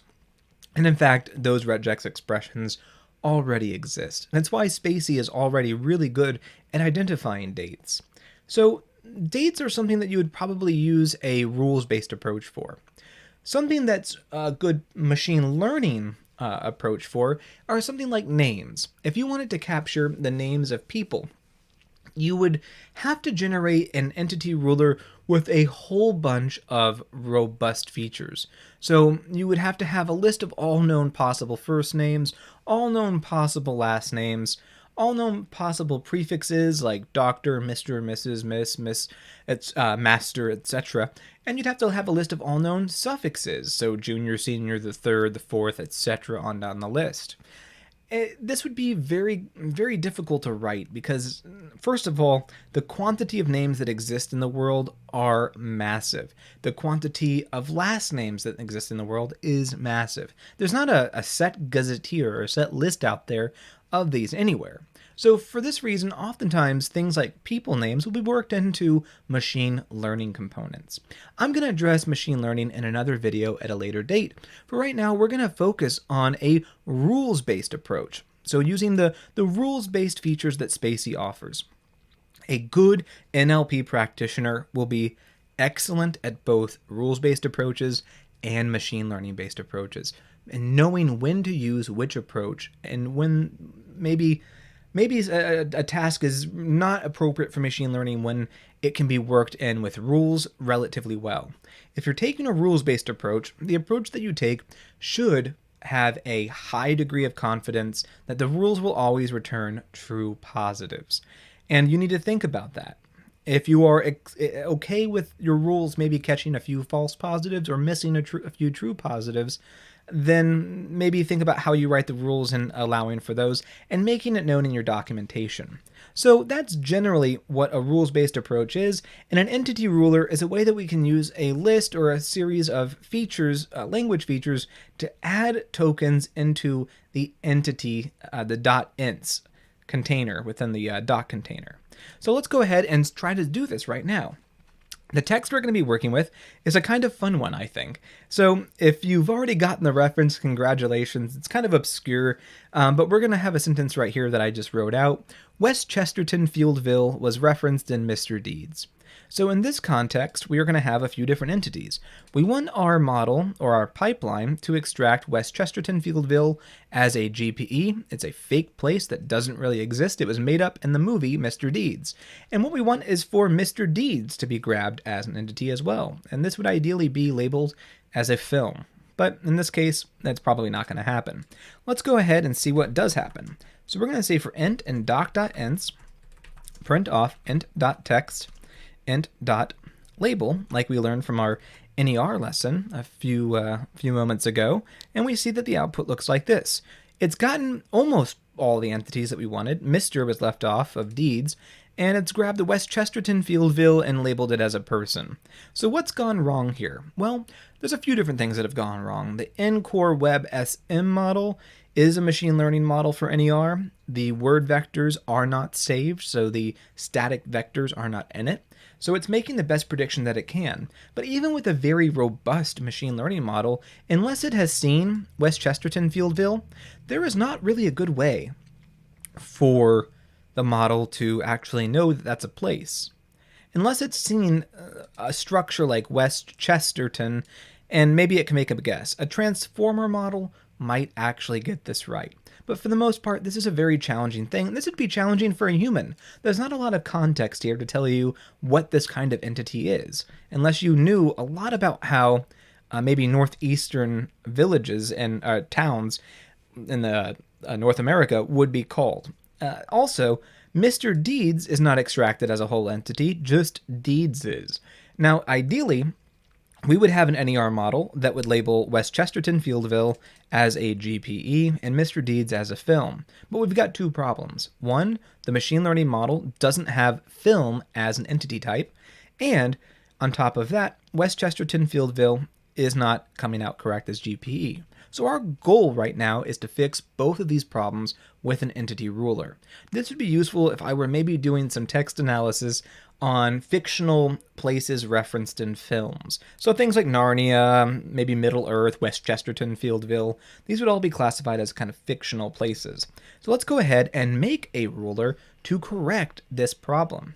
So what we're going to do is first we're going to make a ruler by saying ruler is equal to NLP dot add pipe. And this is going to take one argument here. You're going to find out when we start working with custom components that you can have a few different arguments here, especially if you create your own custom components. But for right now, we're working with the components that come standard with SpaCy. There's about 18 of them. One of them is the entity underscore ruler, all lowercase. We're going to add that ruler into our NLP model. And if we do NLP.analyze underscore pipes and execute that, we can now look at our NER model and see as we go down that the NER pipe is here and the entity ruler is now the final pipe in our pipeline. So we see that it has been successfully added. Let's go ahead now and try to add patterns into that pipeline. Patterns are the things that the SpaCy model is going to look for and the label that it's going to assign when it finds something that meets that pattern. This will always be a list of lists. So let's go ahead and do this right now. Sorry, a list of dictionaries. So the first pattern that we're really looking for here is going to be a dictionary. It's going to have one key of label, which is going to be equal to GPE, and another label of pattern, which is going to be equal to, in this case, we want to find West Chesterton Fieldville. Let me go ahead and just copy and paste it so I don't make a mistake here. And what we want to do is we want our entity ruler to see West Chesterton Fieldville, and when it sees it, assign the label of GPE. So it's a geopolitical entity, so it's a place. So let's go ahead and execute that. Great, we've got the patterns. Now comes time to load them into the ruler. So we can say ruler.add underscore patterns. This is going to take one argument. It's going to be our list of patterns. Add it in. Cool. Now let's create a new doc object. We're going to call this doc2. That's going to be equal to NLP. We're going to pass in that same text. We're going to say for int in doc2.ents, print off int.text and int.label. And you're going to notice that nothing has changed. So why has nothing changed? We're still getting the same results, and we've added the correct pattern in. The answer lies into one key thing. If we look back up here, we see that our entity ruler comes after our NER. What does that mean? Well, imagine how the pipeline works that I talked about a little while ago in this video. A pipeline works by different components adding things to an object and making changes to it, in this case adding ints to it, and then making those things isolated from later pipes from being able to overwrite them unless specified. What this means is that when West Chesterton Fieldville goes through and is identified by the NER pipe as a person, it can no longer be identified as anything else. What this means is that you need to do one of two things. Give your ruler the ability to overwrite the NER, or, and this is my personal preference, put it before the NER in the pipeline. So let's go through and solve this common problem right now.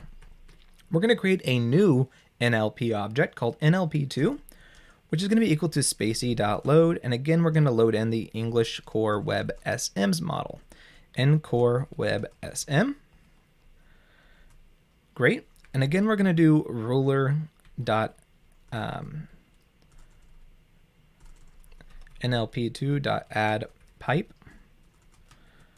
entity ruler, and we're going to make that an object too.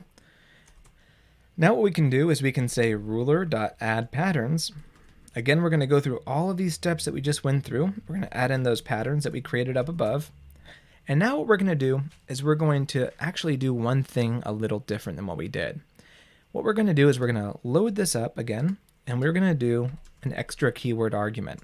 Now we can say either after or before here. We're going to say before NER.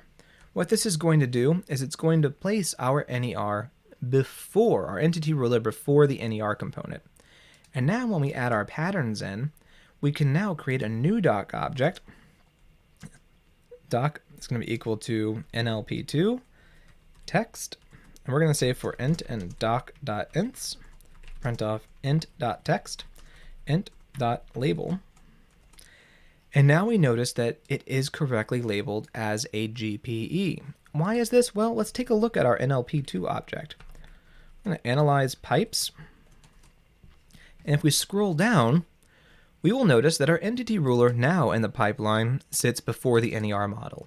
In other words, we've given primacy to our custom entity ruler so that it's going to have the first shot at actually correctly identifying these things. But we've got another problem here. Deeds is coming out as a person. It should be Mr. Deeds as the entire collective multi-word token, and that should be a new entity. We can use the entity ruler to add in custom types of labels here. So let's go ahead and do this same thing. Let's go ahead and just copy and paste our patterns, and we're going to create one more NLP object. We're going to call this NLP3 is equal to SpaCy.load nCore Web SM. Great, we've got that loaded up. We're going to do the same thing we did last time. Ruler is equal to NLP.add_pipe entity ruler. We're going to place it, remember, we've got to place it before the NER pipe. Oh, NLP3, there we go. And what we need to do now is we need to copy in these patterns, and we're going to add in one more pattern. Remember, this can be a list here.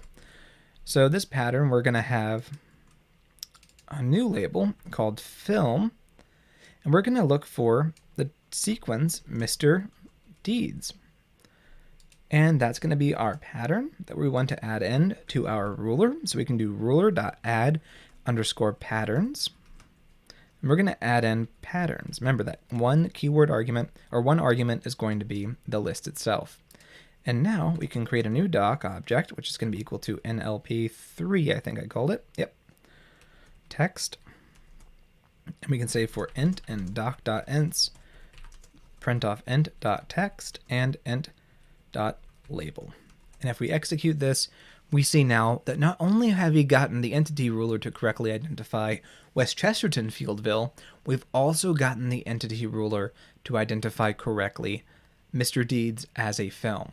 Now, some of you might be realizing the problem here. This is actually a problem for machine learning models, and the reason for this is because Mr. Deeds in some instances could be the person, and Mr. Deeds in other instances could be the movie itself.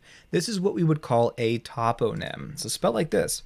And this is a common problem in natural language processing, and it's actually one of the few problems, or one of many problems really, that remain a little bit unsolved. Toponym resolution, spelled like this, or TR, is the resolution of toponyms, so things that can have multiple labels that are dependent upon context. Another example of toponym resolution is something like this. If you were to look at this word, and let's ignore Paris Hilton, let's ignore Paris from Greek mythology, let's say it's only going to ever be a GPE, the word Paris could refer to Paris, France, Paris, Kentucky, or Paris, Texas. Toponym resolution is also the ability to resolve problems like this. When in context is Paris kind of talking about Paris, France? When in context is it talking about Kentucky? And when in context is it talking about Texas? So that's something that you really want to think about when you're generating your rules for an entity ruler is this ever going to be a false positive? And if the answer is that it's going to be a false positive half the time, or it's a 50-50 shot, then really consider incorporating that kind of an entity into a machine learning model by giving it examples of both Mr. Deeds, in this case as a film, and Mr. Deeds as a person. So it can learn with word embeddings when that context means it's a film and when that context means it's a person. That's just a little toy example.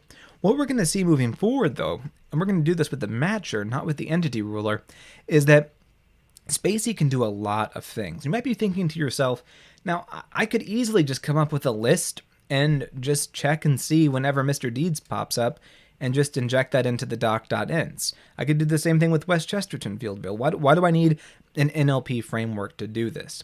And the answer is going to come up in just a few minutes when we start realizing that SpaCy can do a lot more than things like regex or things like just a basic gazetteer check or a list check.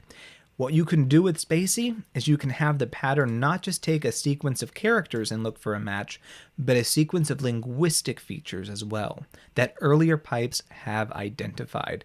And I think it's best if we save that for just a second when we start talking about the matcher, which is, in my opinion, one of the more robust things that you can do with SpaCy and what sets SpaCy apart from things like regex or other fancier string matching approaches.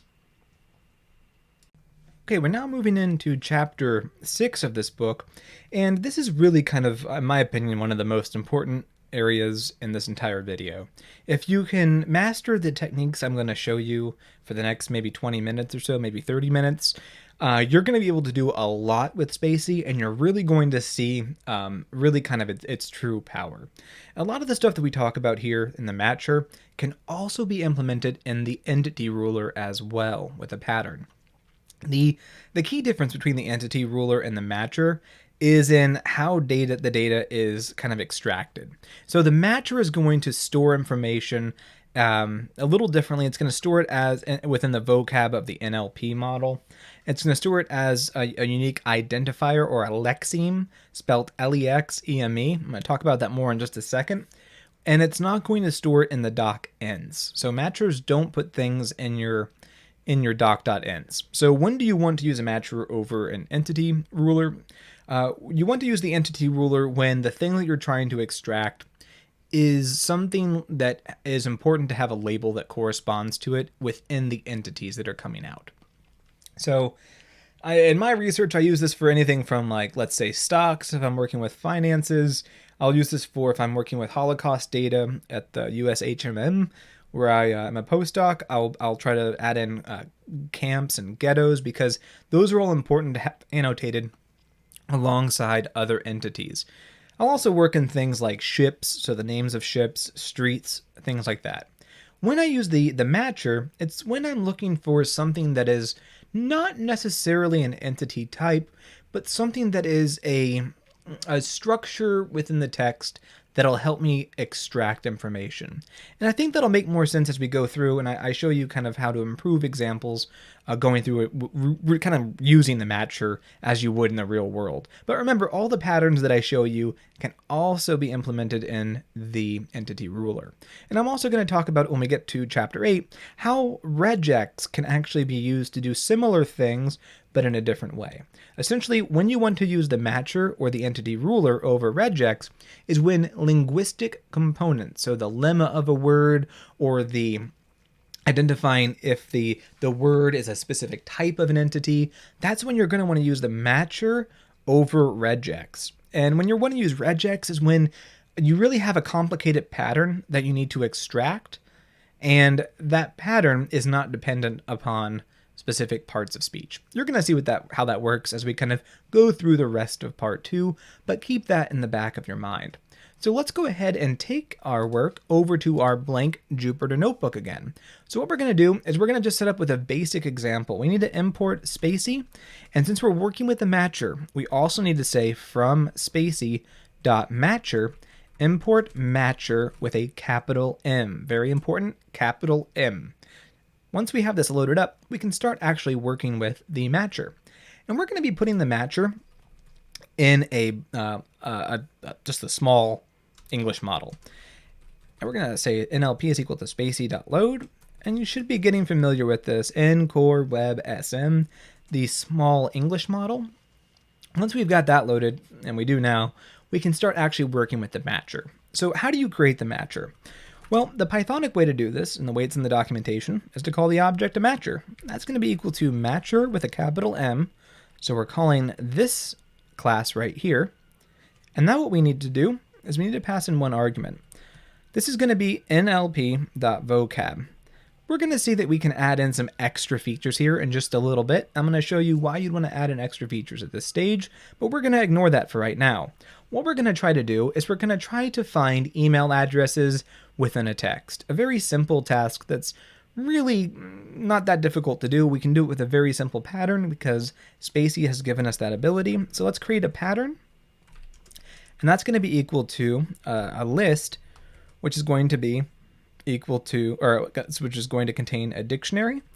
The first item in the dictionary, or the first key, is going to be the thing that you're looking for.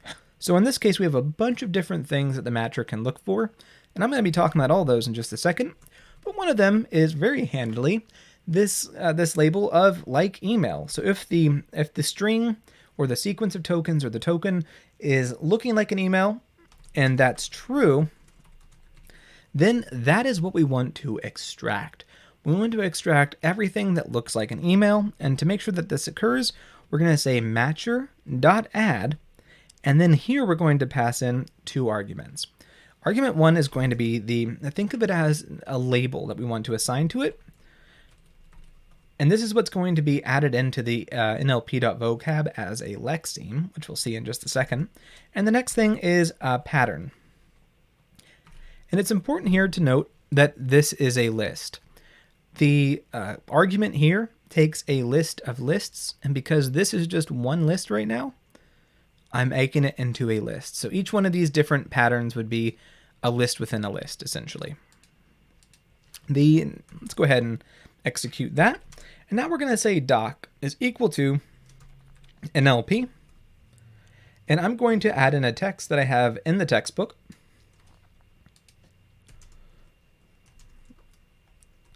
And this is my email address, wmattingly@aol.com. That might be a real email address. I don't believe it is. It's definitely not mine, so don't try and email it. And then we're going to say matches is equal to matcher doc.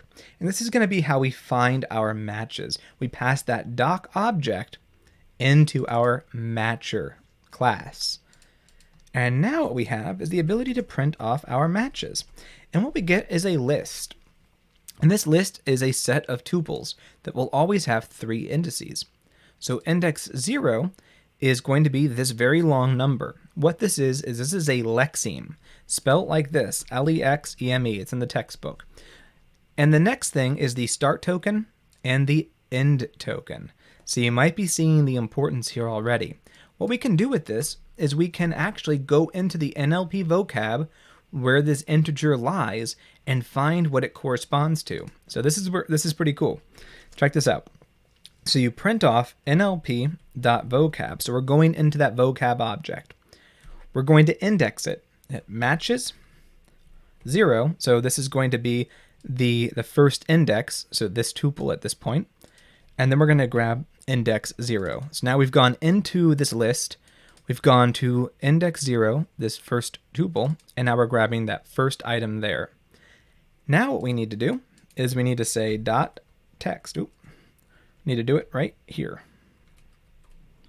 And if we print this off, we get this email address. That label that we gave it up there was added into the NLP vocab with this unique lexeme that allows for us to understand what that number corresponds to within the NLP framework. So this is a very simple example of how a matcher works and how you can use it to do some pretty cool things. But let's take a moment, let's pause, and let's see what we can do with this matcher.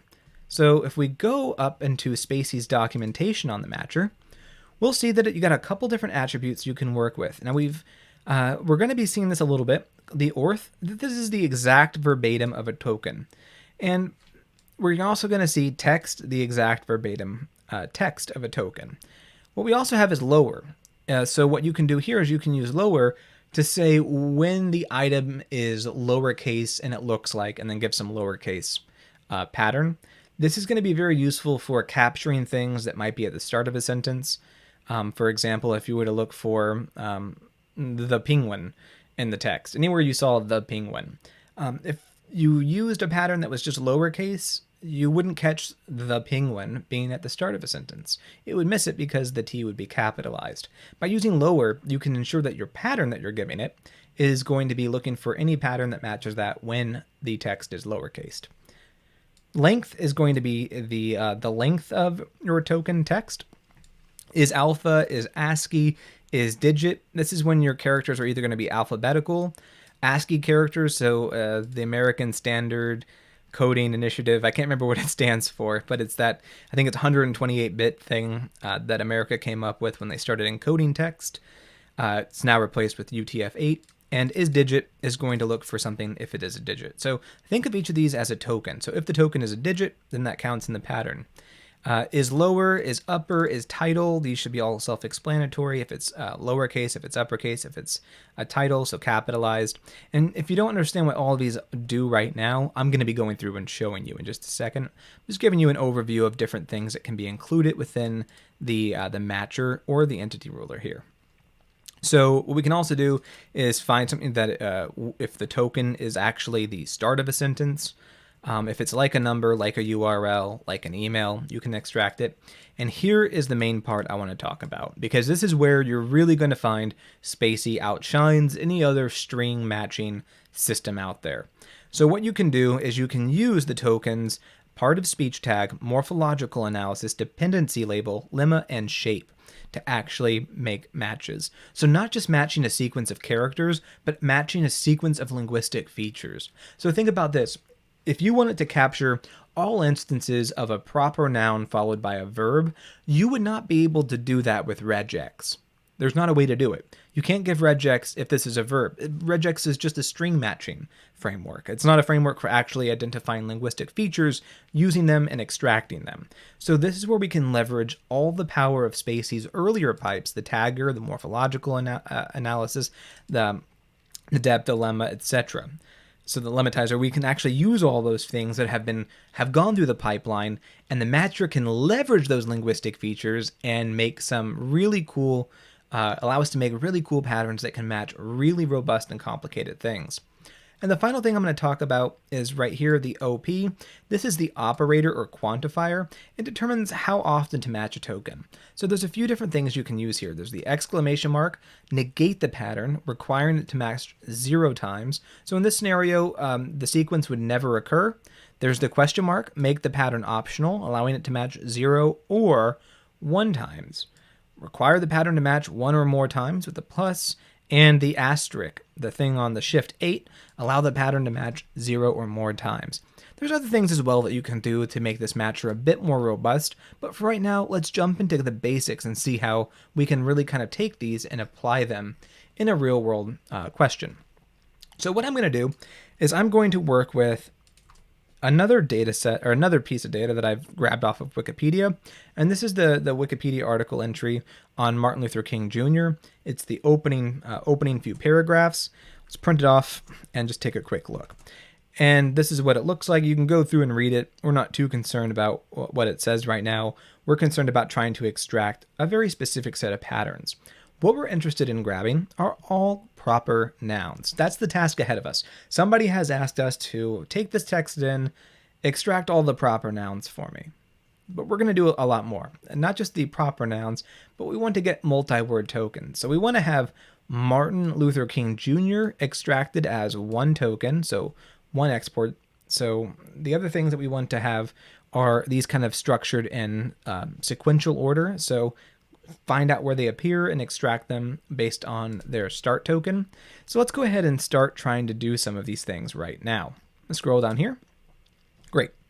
So we need to create really a new NLP object now at this point. So let's create a new one. We're just going to start working with the N-Core Web SM model. If you're working with a different model like the large or the transformer, you're going to have more accurate results. But for right now, we're just trying to do this quickly for demonstration purposes. So again, just like before, we're creating that with nlp.vocab, and then we're going to create a pattern. So this is the pattern that we're going to work with. We want to find any occurrence of a POS, part of speech, that corresponds to proper noun. That's the way in which POS labels proper nouns, is prop n. And we should be able to, with that, extract all proper nouns. So we can say matcher.add, and we're going to say proper noun, and that's going to be our pattern. And then what we can do, just like before, we're going to create the doc object. This is going to be NLP text. And then we're going to say matches is equal to matcher doc. So we're going to create the matches by passing that doc object into our matcher class. And then we're going to print off the length of the matches, so how many matches were found. And then we're going to say for match in matches, and we're just going to grab the first 10 because I've done this and there's a lot, and you'll see why. Let's print off, in this case, match, and then we're going to print off specifically what that text is. Remember, the output is the lexeme, followed by the start token and the end token, which means we can go into the doc object, and we can set up something like this. We can say match 1, so index 1, which is the start token, and match 2, which is the end token. And that'll allow us to actually index what these words are.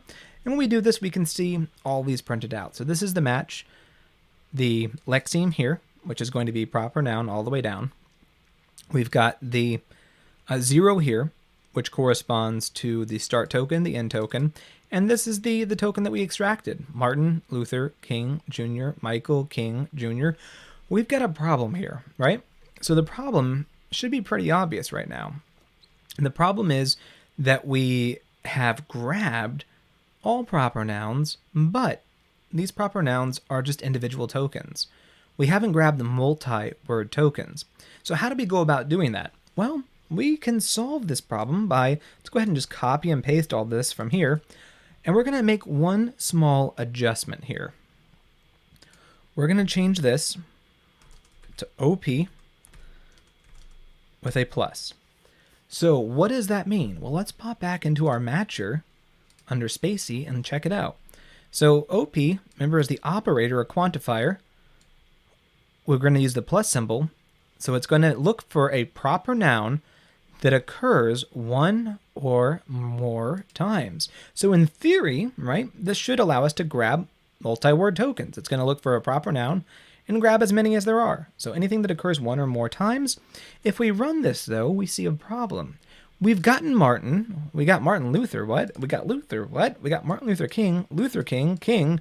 Martin Luther King Jr. What is going on here? Well, you might already have figured it out. It has done exactly what we told it to do. It's grabbed all sequence of tokens that were proper nouns that occurred one or more times. Just so happens some of these overlap.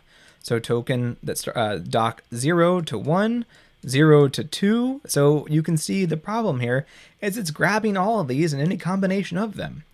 What we can do though is we can add an extra layer to this. So let's again copy what we've just done because it was almost there. It was good, but it wasn't great. We're going to do one new thing here. When we add in the patterns, we're going to pass in the keyword argument, greedy. We're going to say longest, capital, all capital letters here. And if we execute that, it's going to look for the longest token out of that mix.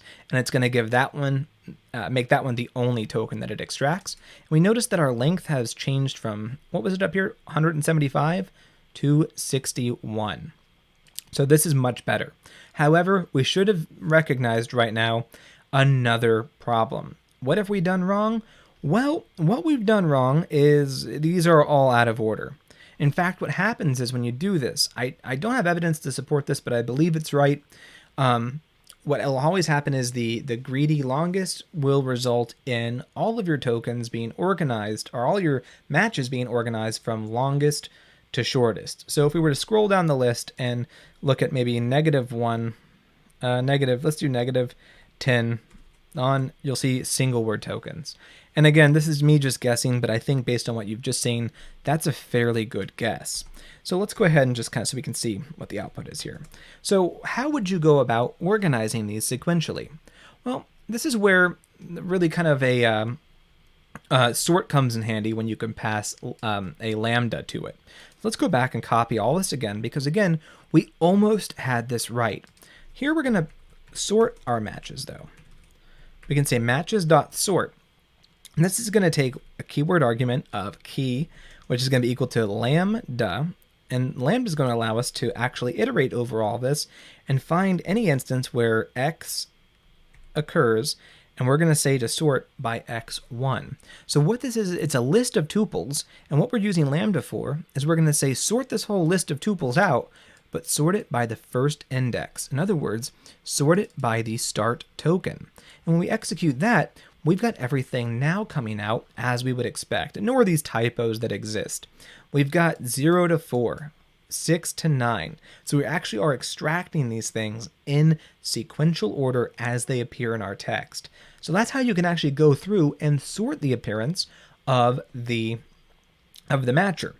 But what if the person who kind of gave us this job, they were happy with this, but they came back and said, okay, that's cool. But what we're really interested in, what we really want to know is every instance where a proper noun of any length, grab the multi-word token still, but we want to know anytime that occurs after a verb. So anytime that this proper noun is followed by a verb. So what we can do is we can add in, okay, we can do this. We're going to have a comma here. So the same pattern is going to be a sequence now. It's not just going to be one thing. We're going to say token 1 needs to be a proper noun, and grab as many of those tokens as you can, 1 to more times, and then after those are done, comma. This is where the next thing has to occur. POS, so the part of speech, needs to be a verb. So the next thing that comes out needs to be a verb, and we want that to be the case.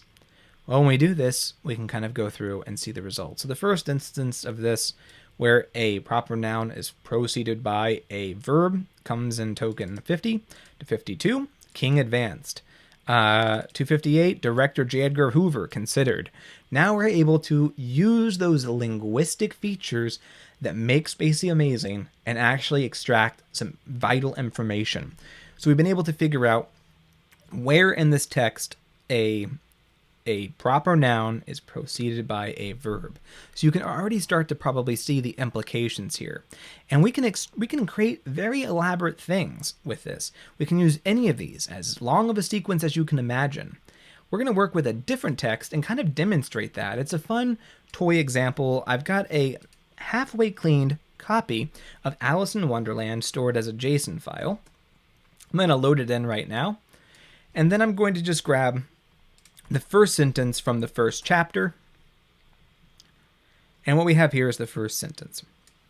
So here's our scenario. Somebody has asked us to grab all the quotation marks and try to identify the person described. or the person describe the person who's doing the speaking or the thinking. In other words, we want to be able to grab Alice thought. Now, I picked Alice in Wonderland because of the complexity of the text. Not complexity in the sense of the language used, it's a children's book, but complexity in the syntax. The syntax is highly inconsistent. Lewis C. Carroll was highly inconsistent in how he structured these kind of sequences of quotes. And the other thing I chose to do is I left in one mistake here, and that is this non-standardized quotation mark. So remember, when you need to do this, things need to match perfectly. So we're going to replace this. First things first is to create a cleaner text where we do text equals text.replace. And we're going to replace the instance of, I believe it's that mark, but let's just copy and paste it in to make sure. We're going to replace that with a single quotation mark. Now we can print off text just to make sure that that was done correctly. Cool. Great. It was. It's now looking good. Remember, whenever you're doing information extraction, standardize the text as much as possible. Things like quotation marks will always throw off your data. Now that we've got that, let's go ahead and start trying to create a fairly robust pattern to try to grab all instances where there is a quotation mark, thought, something like this, and then followed by another quotation mark. So the first thing I'm going to try and do is I'm going to try to just capture all quotation marks in a text. So let's go through and try to figure out how to do that right now. So we're going to copy in a lot of the same things that we used up above, but we're going to make some modifications to it. Let's go ahead and copy and paste all that. We're going to completely change our pattern. So let's get rid of this. So what are we looking for? Well, first of all, the first thing that's going to occur in this pattern is this quotation mark. So that's going to be a full text match, which is an orth, if you remember. And we're going to have to use double quotation marks to add in that single quotation mark. So that's what we grab first. We're going to look for anything that is an orth, and the next thing that's going to occur after that, I think this is good to probably do this now on a line-by-line basis so we can keep this straight. So the next thing that's going to occur is we're looking for anything in between. So anything that is an alpha character, we're going to just grab it all. So is alpha, and then we need to say true.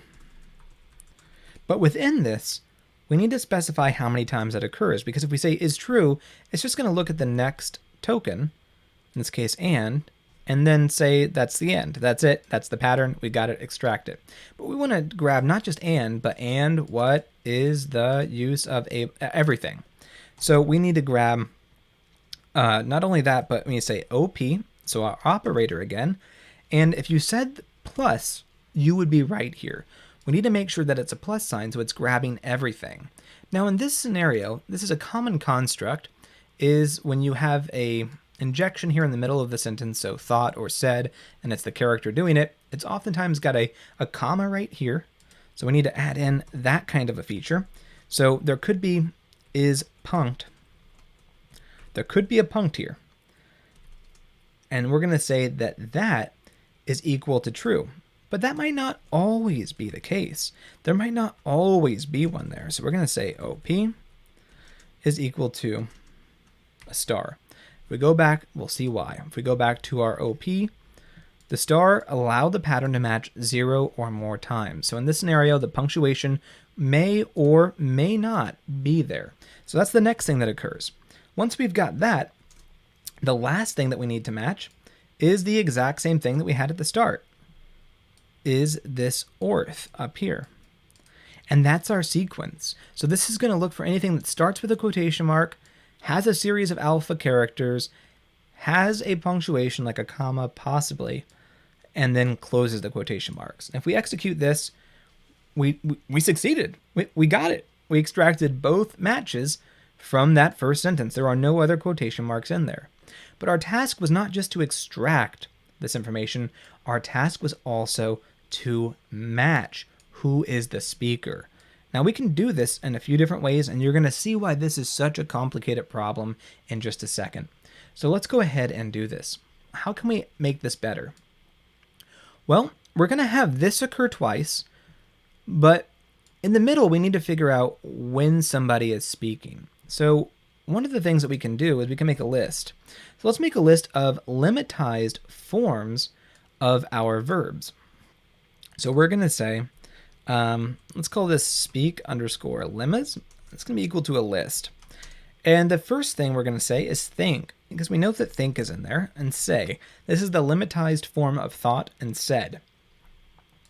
So what we can do now is after that occurs, let's add in a new thing. We're going to be able to now add in a new pattern that we're looking for. So not just the start of a quotation mark, not just the end of a quotation mark, but also a sequence that'll be something like this. So it's going to be a part of speech. So it's going to be a verb that occurs first, right? And that's going to be a verb, but more importantly, it's going to be a lemma that is in, what did I call these? Speak lemmas. So let's break this down. The next token needs to be a verb, and it needs to have a lemmatized form that is contained within the speak lemmas list. So if it's got that, fantastic. Let's execute this and see what happens. We should only have one hit. Cool, we do. So we've got that first hit, and the second one hasn't appeared anymore because that second quotation mark wasn't preceded by a verb. Let's go ahead and make some modifications so we can improve this a little bit, because we want to know not just what that person's doing, we also need to know who the speaker is. So let's grab it. Let's figure out who that speaker is. So we can use part of speech. Again, another feature here. We know that it's going to be a proper noun because oftentimes proper nouns are doing the speaking. Sometimes it might not be. Sometimes it might be like the girl or the boy, lowercase, but we're going to ignore those situations for just right now. So we're looking for a proper noun. But remember, proper nouns, as we saw just a second ago, could be multiple tokens. So we're going to say OP plus. So it could be a sequence of tokens. Let's execute this. Now we've captured Alice here as well. So and is the use and what is the use of a book? Thought Alice. So now we know who the speaker is. But this is a partial quotation. This is not the whole thing. We need to grab the other quote. How will we ever do that? Well, we've already solved that. We can copy and paste all of this that we already have done right down here. And now we've successfully extracted that entire quote. So you might be thinking to yourself, yeah, we did it. We can now extract quotation marks, and we can even extract any instance where there's a quote and somebody speaking. Not so fast. Let's try to iterate over this data. So we're going to say for text in data 0, 2. So we're going to iterate over the first chapter. And we're going to go ahead and let's do all of this. Doc is going to be equal to that. Sort that out.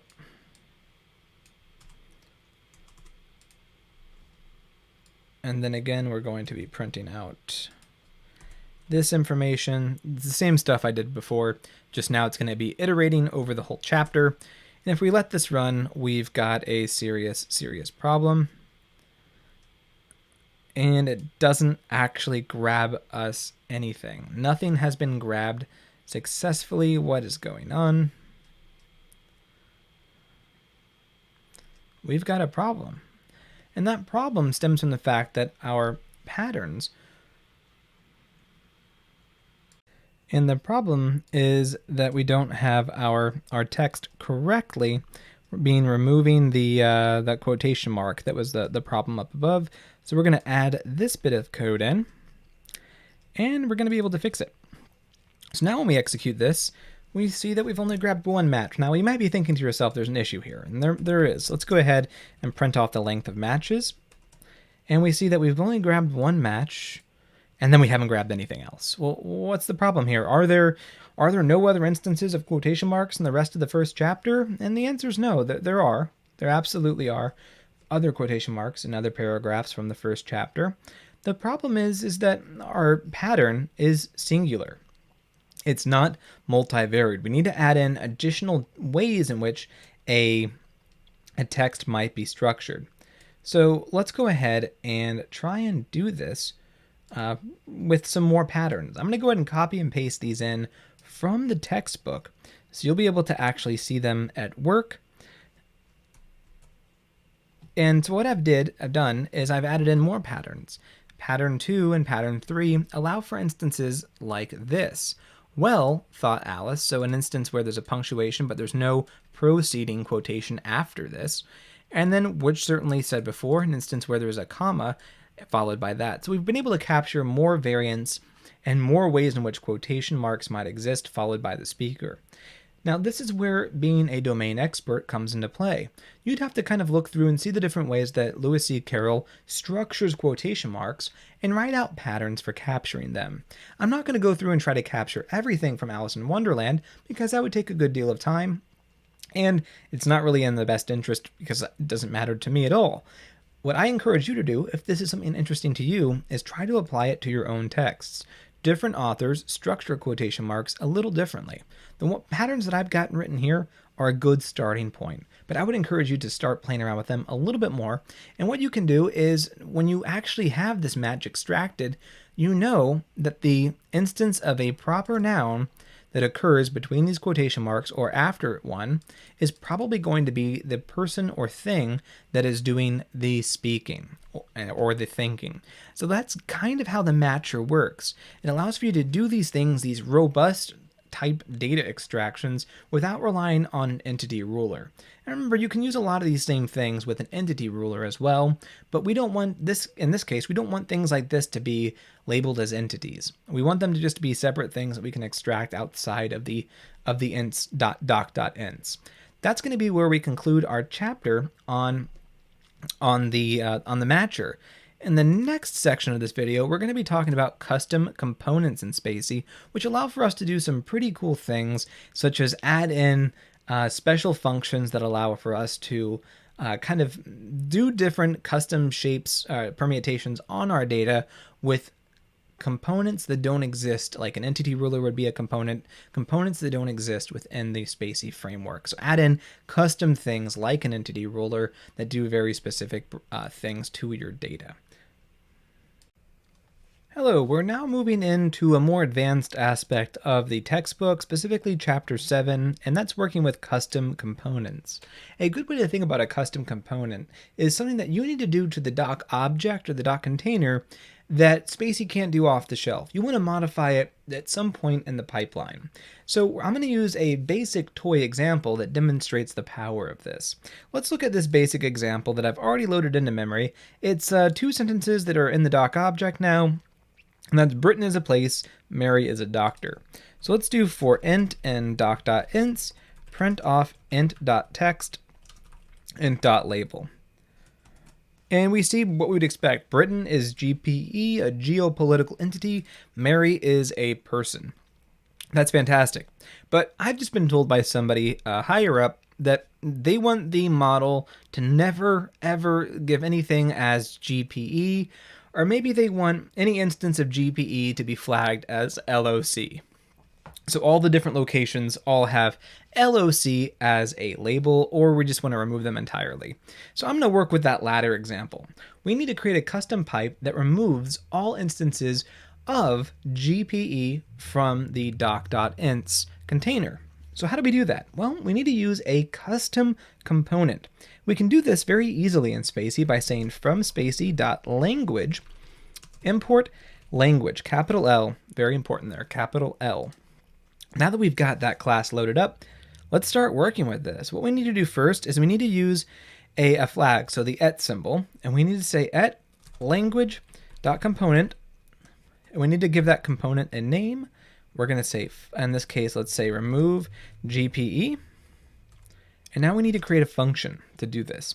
So we're going to call this remove GPE. I always kind of keep these as the same. That's my personal preference. And this is going to take one thing. That's going to be the doc object. So the doc object, think about how it moves through the pipeline. This component is another pipe in that pipeline. It needs to receive the doc object and send off the doc object. You could do a lot of other things. It could print off entity found. It could do really any number of things. It could add stuff to the data coming out of the pipeline. all we're concerned with right now is modifying the doc.ents.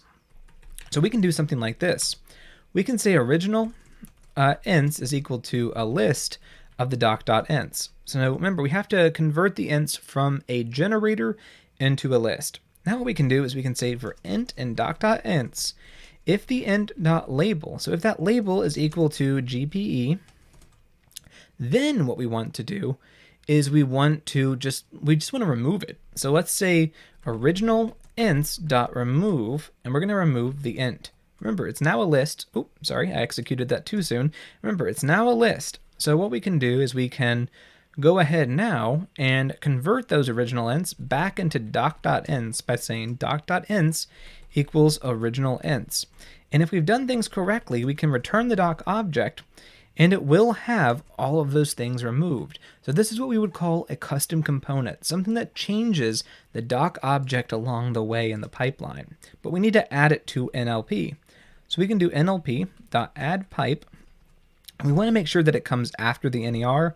So we're just going to say add the pipe remove GPE. Corresponds to the component name. And now let's go ahead and NLP.analyze pipes. And you'll be able to see that it sits at the end of our pipeline, right there, remove GPE. Now comes time to see if it actually works. So we're going to copy and paste our code from earlier up here.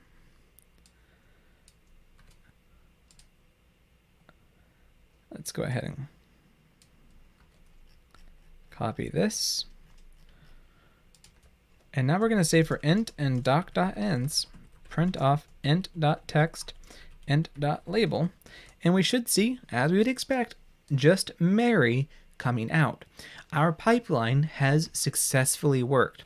Now, as we're going to see when we move into RegEx, you can do a lot of really, really cool things with custom components. I'm going to kind of save the advanced features for, I think I've got it scheduled for chapter 9 in our textbook. This is just a very, very basic example of how you can introduce a custom component to your SpaCy pipeline. If you can do this, you can do a lot more. You can maybe change different entities so they have different labels. You can make it where GPEs and locks all agree. You can remove certain things. You can have it print off place found, person found. You can do a lot. So really the sky's the limit here, but a lot of the times you're going to need to modify that doc object, and this is how you do it with a custom pipe so that you don't have to write a bunch of code for a user outside of that NLP object. The NLP object, once you save it to disk by doing something like nlp.toDisk data new n core web sm, it's going to actually be able to go to the disk and be saved with everything. But one thing that you should note is that the component that you have here is not automatically saved with your data. So in order for your component to actually be saved with your data, you need to store that outside of this entire script. You need to save it as a library that can be given to the model when you go to package it. That's beyond the scope of this video. For right now, in order for this to work in a different Jupyter notebook, if you were to try to use this, this container, this component, has to actually be in the script. When it comes time to package your model, your pipeline, and distribute it, that's a different scenario. In that scenario, you're going to make sure that you've got a special mycomponent.py file with this bit of code in there so that SpaCy knows how to handle your particular data.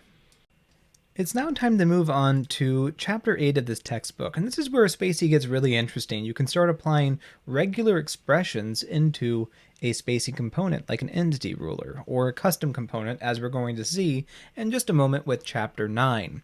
I am not going to spend a good deal of time talking about regular expressions. I could spend 5 hours talking about RegEx and what all it can do. In the textbook, I go over what you really need to know, which is what regular expressions is, which is as a way to do a really robust string pattern matching. I talk about the strengths of it, the weaknesses of it, its drawbacks, how to implement it in Python, and how to really work with RegEx. But this is a video series on SpaCy. What I want to talk about is how to use RegEx with SpaCy.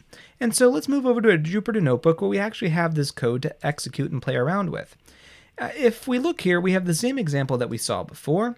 What my goal is not to extract the whole phone number, rather try to grab this sequence here, and we do this with a regular expression pattern. What this says is it tells it to look for a sequence of tokens, or sequence of characters, like this. It's going to be 3 digits, followed by a dash, followed by 4 digits. And if I were to execute this whole code, nothing is printed out. Does that mean that I failed to write good regex? No, it does not at all.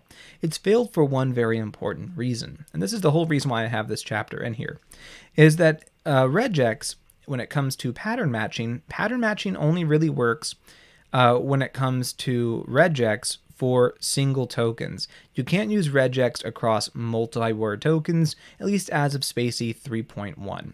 So what does that mean? Well, it means that that dash right there in our phone number is causing all kinds of problems. If we move down to our second example, it's going to be the exact same pattern, a little different. Let me go ahead and move this over so you can see it a bit better. It's going to be regex that looks like this, where we just look for a sequence of 5 digits. We execute that, we find it just fine. And the reason for that is because this does not have a dash. So regex, if you're familiar with it, if you've worked with it, it's very powerful. You can do a lot of cool things. When you're going to use this in Python, if you're using just the standard off-the-shelf components, so the EntityRuler, the matcher, you're going to be using this when you want to match regex to a single token. So think about this. If you're looking for a word that starts off with a capital D and you want to just grab all words that start with a capital D, that would be an example of when you would want to use it in a standard off-the-shelf component. But that's not all you can do in SpaCy. You can use regex to actually capture multi-word tokens. So capture things like Mr. Deeds. So any instance of Mr. period space name, a sequence of proper nouns. You can also use it but yet in order to do that, you have to actually understand how to add in a custom component for it. And we're going to be seeing that in just a second as we move on to Chapter 9, which is Advanced Regex. If you're not familiar with regex at all, take a few minutes, read Chapter 8. I encourage you to do so, because I go over it in detail and I talk about how to actually engage in regex in Python and its strengths and weaknesses. What I want you to really focus on, though, and get from all this, is how to do some really complex multi-word token matching with regex. Remember, you're going to want to use regular expressions when the pattern matching that you want to do is independent of the lemma, the POS, or any of the linguistic features that SpaCy is going to use. If you're working with linguistic features, you have to use the SpaCy pattern matching things like the morph, the orth, the lemma, things like that. But if your sequence of strings is not dependent on that, so you're looking for any instance of, in this case, which we're going to talk about in just a second, a case where Paul is followed by a capitalized letter and then a word break, then you're going to want to use regular expressions, because in this case, this is independent of any linguistic features, and regular expressions allows for you to write much more robust patterns much more quickly if you know how to use it well, and it allows for you to do much more quick, robust things within a custom component. And that's going to be where we move to now. Now that we know a little bit about regex and how it can be implemented in Python, let's go ahead, and also in SpaCy, let's go ahead and try and see how we can get regex to actually find multi-word tokens for us within SpaCy, using everything in the SpaCy framework. So the first thing I'm going to do to kind of demonstrate all this is I'm going to import regex. This comes standard with Python, and you can import it as RE, just that way, import RE, and that's going to import regex. I'm going to work from the textbook and work with this sample text. So this is Paul Newman was an American actor, but Paul Hollywood is a British TV host. The name Paul is quite common. So that's going to be the text that we work with throughout this entire chapter. Now, a regex pattern that I could write to capture all instances of things like Paul Newman and Paul Hollywood, which is what my goal is, could look something like this. I could say R, and make an R string here, and say Paul, and then I'm going to grab everything that starts with a capital letter And then I'm going to grab everything until a word break. And that's going to be a pattern that I can use in regex. What this formula means is find any instance of Paul preceded by in this case, a capital letter until the actual word break. So grab the first name Paul, and then what we can make a presumption is going to be that individual's last name in the text. A simple example, but one that will demonstrate our kind of purpose right now. So how we can do this is we can create an object called matches and use regex.findIter. We can pass in the pattern, and we can pass in the text. So what this is going to do is it's going to use regex to try to find this pattern within this text. And then what we can do is we can iterate over those matches. So for match and matches, we can grab and print off the match. And we have something that looks like this. What we're looking at here is what we would call a regex match object. It's got a couple different components here. It's got a span, which tells us the start character and the end character, and then it has a match. And what this match means is the actual text itself. So the match here is Paul Newman, and the match here is Paul Hollywood. So we've been able to extract the two entities in the text that begin with Paul and have a proper last name, structured with a capital letter, and we grabbed everything up until the word break. That's great. That's going to be what you need to know kind of going forward, because what we're going to do now is we're going to implement this in a custom SpaCy pipe. But first, let's go through and write the code so that we can then easily kind of create the pipe afterwards. So what we need to do is we need to import SpaCy, and we also need to say from SpaCy.tokens import span. And we're going to be importing a couple different things as we move forward, because we're going to see that we're going to make a couple mistakes intentionally. I'm going to show you how to kind of address these common mistakes that might surface in trying to do something like this. So once we've imported those two things, we can start actually writing out our code. Again, we're going to stick with the exact same text, and again, we're going to stick with the exact same pattern that we've got stored in memory up above. So what we need to do now is we need to create a blank SpaCy object, or sorry, a blank SpaCy pipeline that we can kind of put all of this information into. And for right now, what we're going to do is we're just going to kind of go through and look at these individual entities.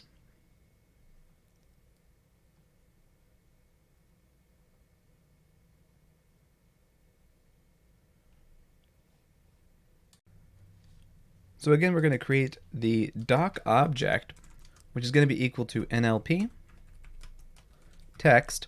And this is not going to be necessary for right now, but I'm establishing a kind of a consistent workflow for us. And you're going to see how we kind of take all this and implement it inside of a pipeline.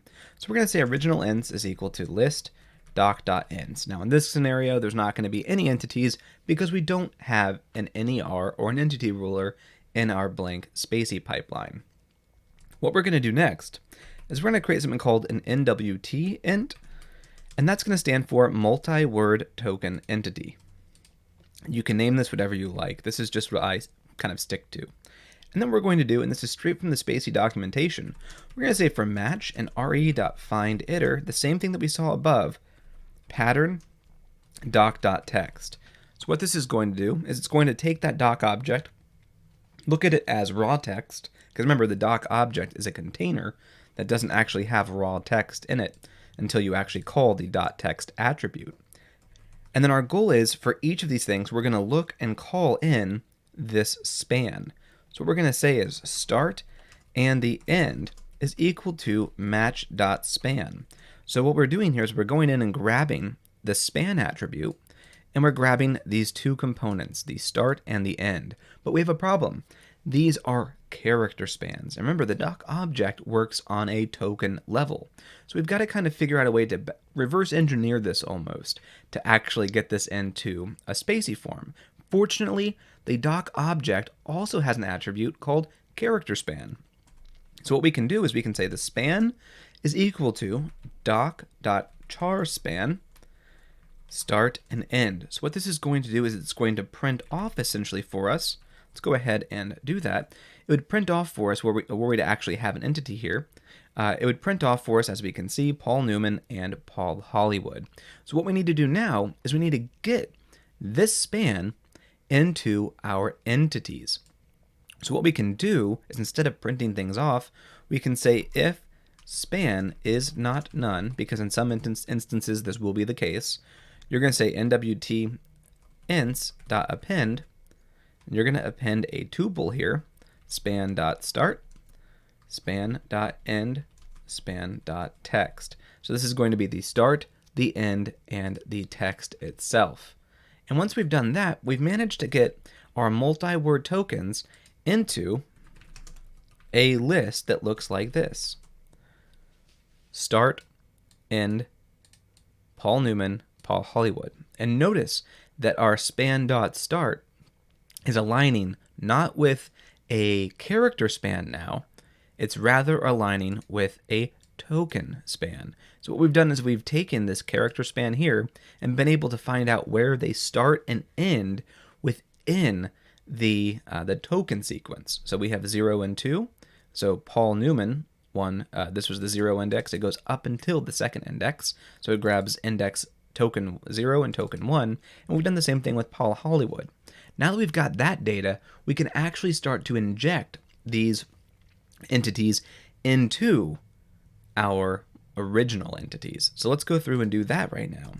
So what we can do once we've got these things appended to this list, we can start injecting them into our original entities. So we can say for int in mwt ints, what we want to do is we want to say the start, the end, and the name is equal to end, because this is going to correspond to the tuple, the start, the end, and the entity text. Now what we can do is we can say per int, so this is going to be the individual int, we're going to create a span object in SpaCy. It's going to look like this. So a capital S here. Remember, we imported it right up here. This is where we're going to be working with the span class. And this is going to create for us a span object that we can now safely inject into the SpaCy doc.ints list. So we can say doc start end label, and this is going to be the label that we want to actually assign it.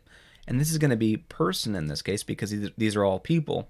What we can do now is we can go through and say doc, we can inject this into the original ints,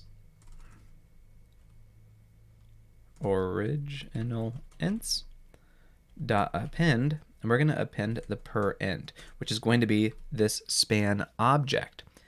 And finally, what we can say is doc.ints is equal to original ints, kind of like what we saw just a few moments ago. And let's go ahead and print off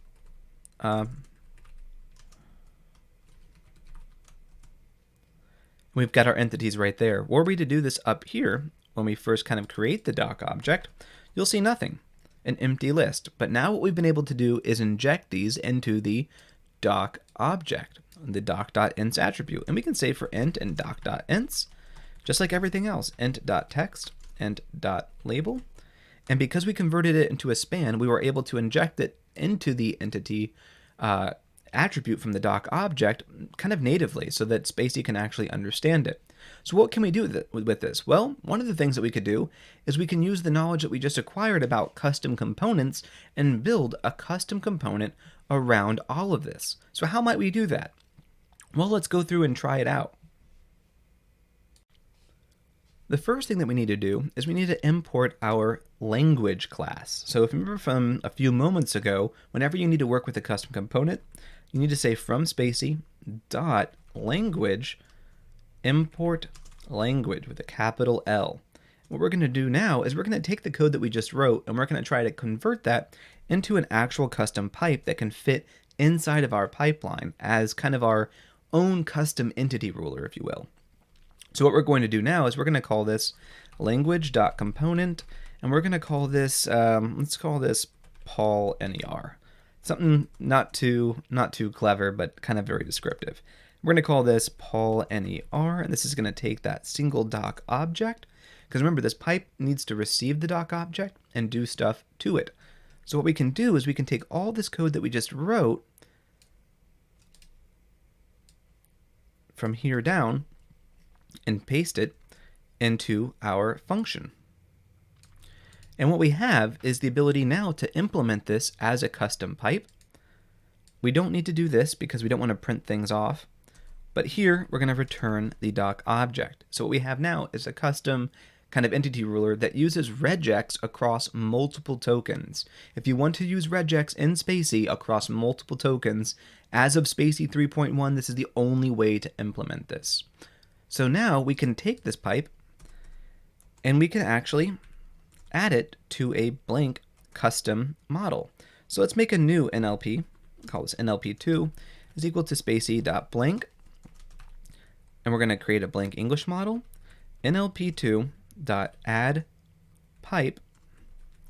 We're going to add in Paul NER. And now we see that we've actually created that successfully. So we have one pipe kind of sitting in all of this. Now what we can do is we can go through, and we need to probably add in our pattern as well here, just for good practice, because this should be stored somewhat adjacent. I like to sometimes to keep it up here when I'm doing this, but you can also keep it kind of inside of the function itself. Let's go ahead and just kind of save that, and we're going to rerun this. Cool. Now what we can do is we can say doc2 is equal to NLP2. We're going to go over that exact same text, and we're going to print off our doc2.ints. And we've now managed to implement that as a custom SpaCy pipe. But we've got one big problem. Let's say, just hypothetically, we wanted to also kind of work in really another kind of something into our actual pipeline. We wanted this pipeline to sit on top of maybe an existing SpaCy model. And for whatever reason, we don't want Paul Hollywood to have that title. We want it to have the title.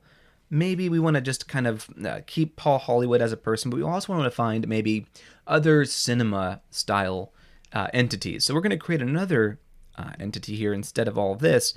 That's going to be something like, let's go ahead and make a new container down here, a new component down here.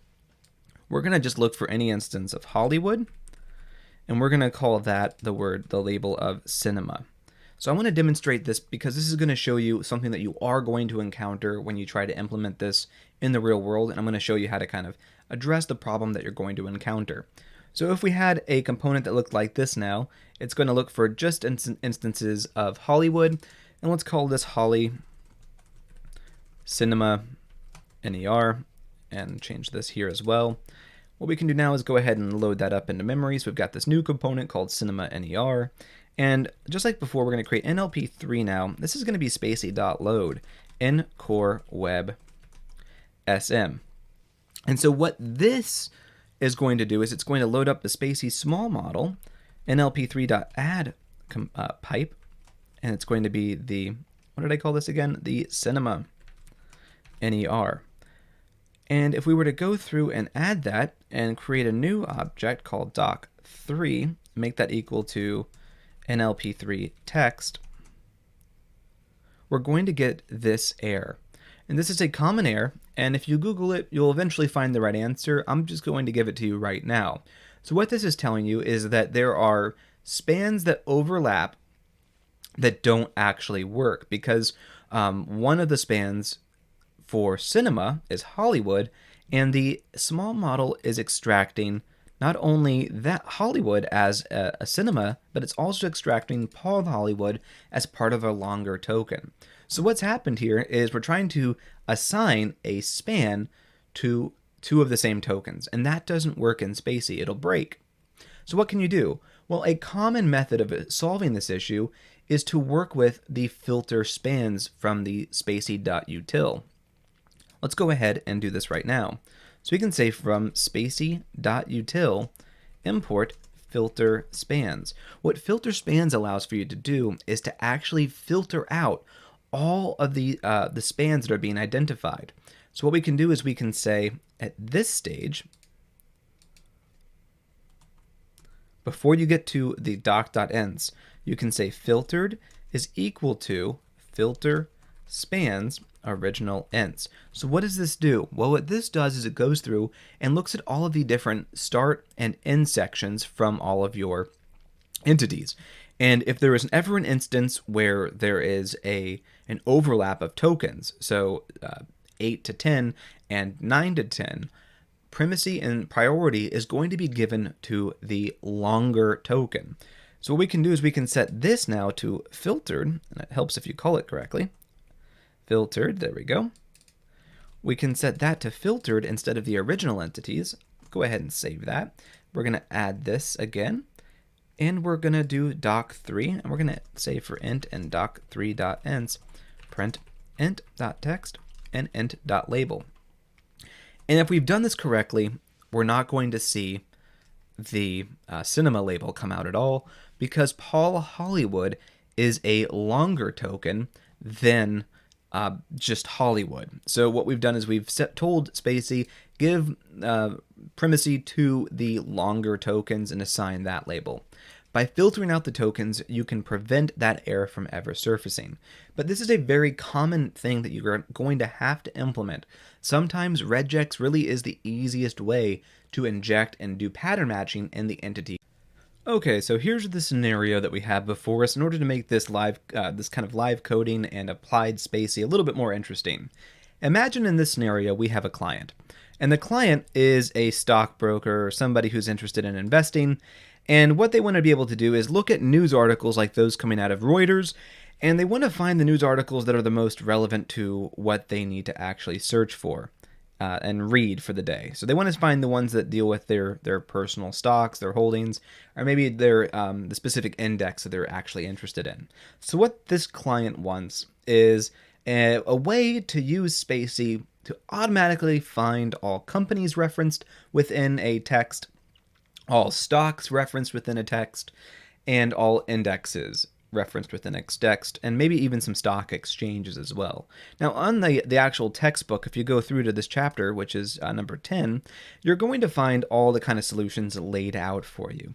What I'm going to do throughout the next 30 or 40 minutes is kind of walk through how I might solve this problem, at least on the surface. This is going to be a rudimentary solution that demonstrates the power of SpaCy and how you can apply it in a very short period of time to do some pretty custom tasks, such as financial analysis. With that structured data that you've extracted, you can then do any number of things.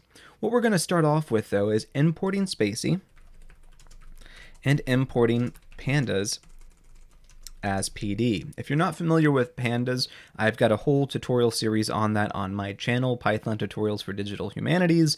Even though it has Digital Humanities in the title, it's for kind of everyone.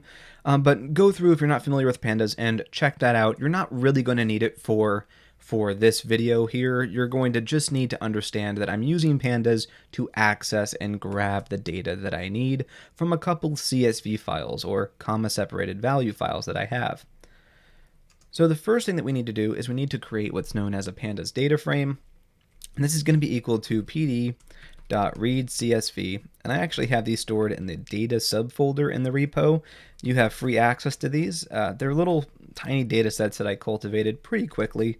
They're not perfect, but they're good enough for our purposes. And we're going to use the separator keyword argument, which is going to say to separate everything out by tab, because these are TSV files, tab separated value files, and we have something that looks like this. So what this stocks.tsv file is it's all the symbols, company names, industry, and market caps for, I think it's around 5,700 different stocks, 5,879. And so what we're going to use this for is as a way to start working into an EntityRuler all these different symbols and company names. What we want to do is we want to use these symbols to work into a model as a way to grab stocks that might be referenced. And you can already probably start to see a problem with this capital A here. We're going to get to that in a little bit. And we want to grab all the company names. So we can maybe create two different entity types from this data set, stock and company. So let's go through and make these into lists. So they're a little bit more manageable. What we need to do is we need to create a list of symbols, and that's going to be equal to df.symbol.toList. This is a great way to do it in pandas so that you can kind of easily convert all these different columns into different lists that you can work with in Python. So companies is going to be equal to df.company name, I believe the name was, to list. And just to demonstrate how this works, let's print off symbols. We're going to print up to 10. And you can kind of see we've managed to take these columns now and kind of build them into a simple Python list. So what can we do with that? Well, one of the things that we can do is we can use that information to start cultivating an entity ruler. But remember, we want more things than just one or two kind of in our entity ruler. We don't just want stocks and we don't just want companies. We also want things like indexes. We're going to get to that in just a second, though. For right now, let's try to work these two things into an entity ruler. How might we go about doing that? Well, as you might expect, we're going to create a fairly simple entity ruler. So what we're going to say is NLP is going to be equal to SpaCy.blank. We don't need a lot of fancy features here. We're just going to have a blank model that's just going to host a single entity ruler. That's going to be equal to NLP.add_pipe, and this is going to be entity ruler. And now what we need to do is we need to come up with a way to go through all of these different symbols and add them in. So we can say for symbol and symbols, we want to say patterns.append, and we're going to make an empty list of patterns up here. And what we're going to append is that dictionary that you met when we talked about the entity ruler in, I believe it was chapter 5. Yeah. And what this is going to have are two things: label, which is going to correspond to stock in this case, and it's going to have a pattern, and that's going to correspond to the pattern of the symbol. So we're going to just say symbol. And what that lets us do is kind of go through and easily create and add these patterns in. And we can do the same thing for company. Remember, it's never a good idea to copy and paste in your code. I am simply doing it for demonstration purposes right now. This is not polished code by any stretch of the imagination. And what we can do here now is we can do the same thing, loop over the different companies, and add each company in. So what this is doing is it's creating a large list of different patterns that the entity ruler will use to then go through, and as we create a doc object over that sample Reuters text I just showed you a second ago, which we should probably just go ahead and pull up right now. I'm going to copy and paste it straight from the textbook. Let's go ahead and execute that cell. And we're going to add in this text here. It is a little lengthy, but it'll be all right. And what we're going to do now is we're going to iterate over it, create a doc object to iterate over all of that. And our goal here is going to be able to say for int and doc.ends, we want to have extracted all of these different entities. So we can say print off int.text, int.label. And let's see if we succeeded. And we have to add in our patterns to our entity ruler. So remember, we can do this by saying ruler.add patterns. There we go. That's what this error actually means. And now when we do it, we see that we've been able to extract Apple as a company, NASDAQ. Everything's looking pretty good, but I noticed really quickly that I wasn't actually able to extract Apple as a stock. And I've also got another problem. I've extracted the lowercase TWO as a stock as well. Why have these two things as a company? Well, it turns out in our data set, we've got two TWO that is a company name. That's almost always going to be a false positive, and we know that that kind of thing might be better off worked into a machine learning model. For right now, though, we're going to work under the presumption that anytime we encounter this kind of obscure company, TWO as a lowercase, it's going to be a false positive. I also have another problem. I know for a fact that Apple, the stock, is referenced within this text. To make it a little easier, let's see it right here, and notice that it didn't find it. To make this a little easier to display, let's go ahead and display what we're looking at as the SpaCy render. So what we can do is we can use that the SpaCy render that we met a little bit ago in this video. So in order to import this, if you remember, we need to say from SpaCy import DisplayCy. And that's going to allow us to actually display our entities. Let's go ahead and put this, however, on a different cell, just so we don't have to execute that every time. And we're going to say DisplayCy.render, and we're going to render the doc object with a style that's equal to ENT. And we can see that we've got our text now popping out with our things labeled. And you can see pretty quickly where we've made some mistakes, where we need to incorporate some things into our entity ruler. So for example, if I'm scrolling through, this is gray, a little ugly, we can change the colors.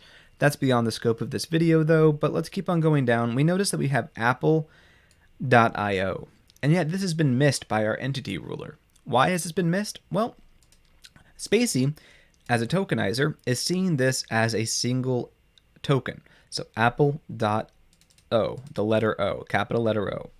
Why is that? Well, I didn't know about this, but apparently it has to deal with kind of the way in which stock indices are, I think it's on the NASDAQ, kind of structure things. So what can we do? Well, we've got a couple different options here. I know that these go through all different letters from A to Z. So we can either work with the string library, or what we can do is we can import a quick list that I've already written out of all the different letters of the alphabet and iterate through those with our ruler up here. Let's go ahead and add these letters right there.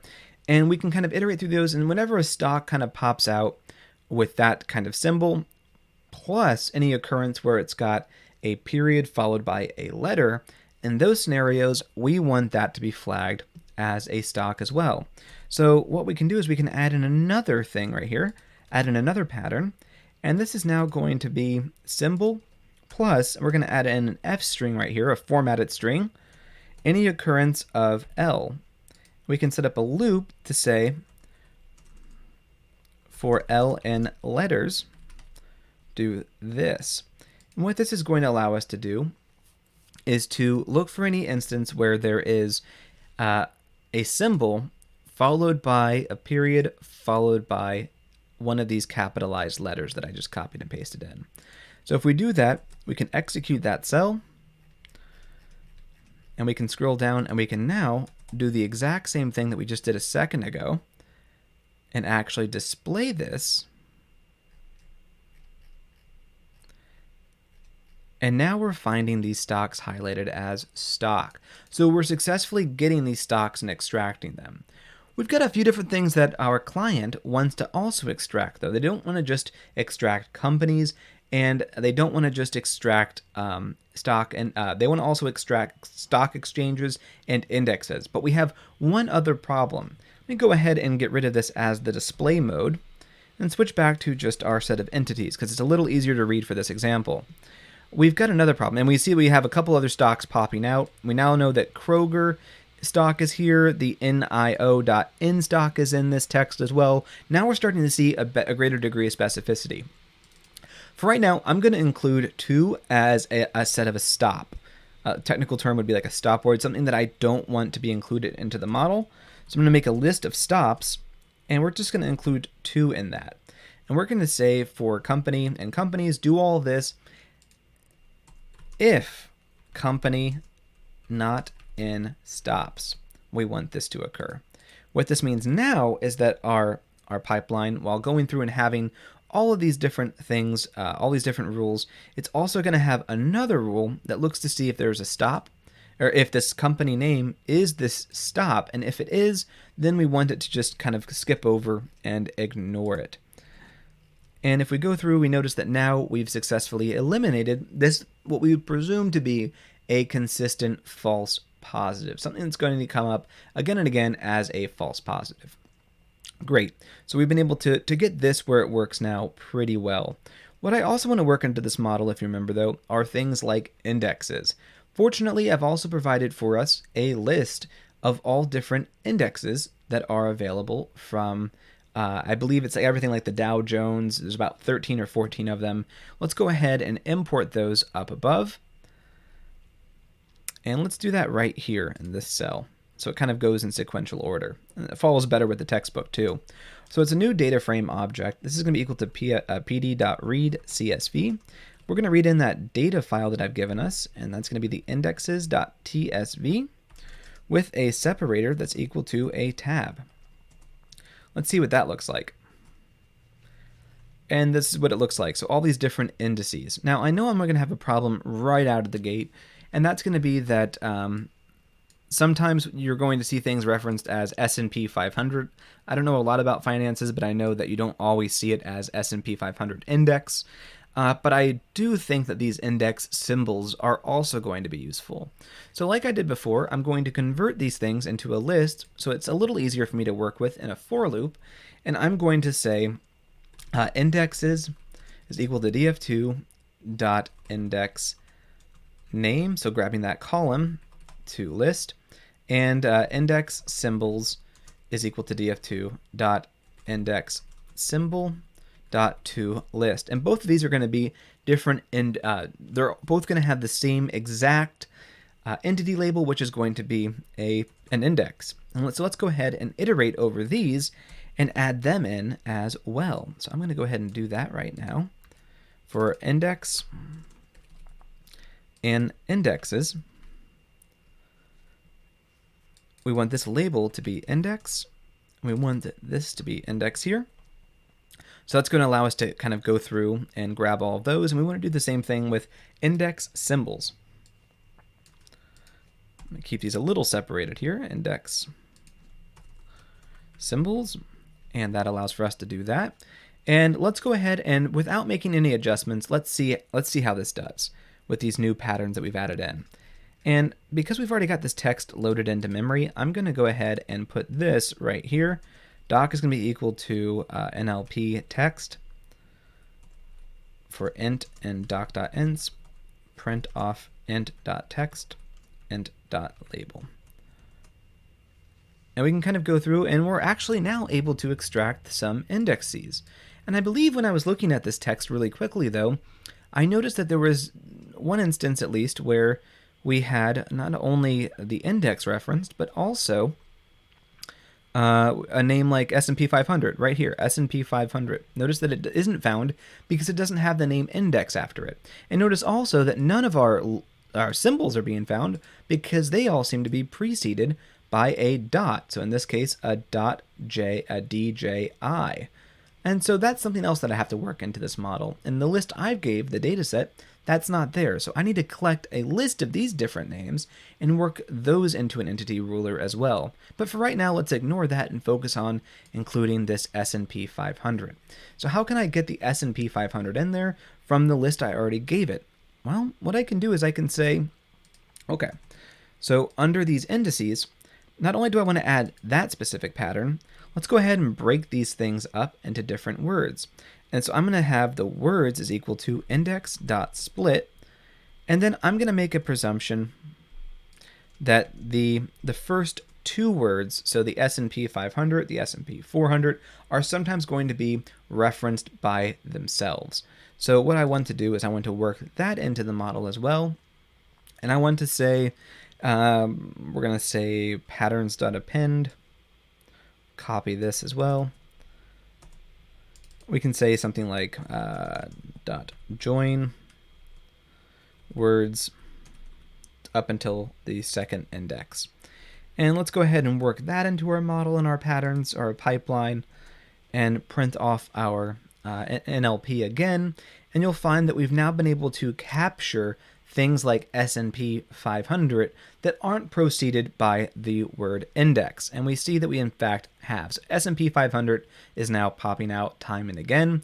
That's fantastic. I'm pretty happy with that. Now we're getting a deeper sense of what this text is about without actually having to read it. We know that it's going to deal heavily with Apple, and we know that it's also going to tangentially deal with some of these other things as well. But I also want to include into this pipeline the ability for the entity ruler to not just find these things, but I also want it to be able to find different stock exchanges. So I've got a list I cultivated for different stock exchanges, which are things like NYSE, things like that. So I can say DS3 is going to be equal to pd.readcsv data /stock exchanges.tsv. And then the separator is going to be, again, a tab. And let's take a look at what this looks like. Exchanges, there we go. There we are. And we have something that looks like this, a pretty large TSV file, sorry.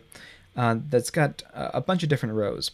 The ones I'm most interested in, well, there's a couple actually. I'm interested in specifically the Google prefix and this description. The description has the actual name, and the prefix has this really nice abbreviation that I've seen pop out a few different times, such as NASDAQ here. If we keep on going down, we would see different things as well. NYSE, these are kind of different stock exchanges. So let's pop back down here, and let's go ahead and convert those two things into individual lists as well. So we're going to say exchanges. It's going to be equal to df3.isomic.toList. And then I'm also going to grab df3. Google. And I have to do this as a dictionary because it's the way the data set's cultivated. It's got a space in the middle. This is a common problem that you run into. And then I also want to grab all of these exchanges as well. So I'm going to say also on top of that, df3.description.toList. So I'm making a large list exchanges. And I get this here because it says Google prefix isn't an actual thing, and in fact it's prefix with an I. And now we actually are able to get all these things extracted. So what I want to do now is I want to work all these different symbols and descriptions into the model as well, or into the pipeline as well. So I can say for E and exchanges, I want to say patterns.append. And I want to do a label that's going to be, let's do stock exchange. And then the next thing I want to do is a pattern. And that's going to be equal to, in this case, E. As we're going to see, this is not adequate enough. We need to do a few different things to really kind of work this out. But it's going to be good enough to at least get started.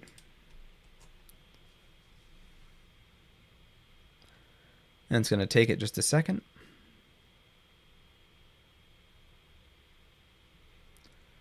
And the main thing that's happening right now are these different for loops. So if we keep on going down, we now see that we were able to extract the NYSE stock exchange. So we've not only been able to work into a pipeline in a very short order, maybe about 20-30 minutes, we've been able to work into a pipeline all of these different things that are coming out. We do, however, see a couple problems. And this is where I'm going to leave it, though, because you've got the basic mechanics down. Now it comes time for you, being a domain expert, to work out and come up with rules to solve some of these problems. NASDAQ is not a company, so there's a problem with the data set, or NASDAQ is listed as a company name in one of the data sets. We need to work that out where NASDAQ is never referenced as a company.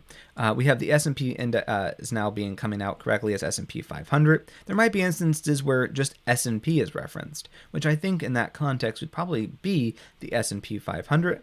But nevertheless, we've been able to actually extract these things. Sometimes the Dow Jones Industrial Average might just be referenced to Dow Jones. So this index might just be these first two words. I know that's a common occurrence. We've also seen that we weren't able to extract some of those things that were a period followed by a symbol that reference the actual index itself. Nevertheless, this is a really good starting point, and you can see how just in a few minutes you're able to generate this thing that can extract information from unstructured text. At the end of the day, like I said in the introduction to this entire video, that's one of the essential tasks of NLP. Designing this and implementing it is pretty quick and easy.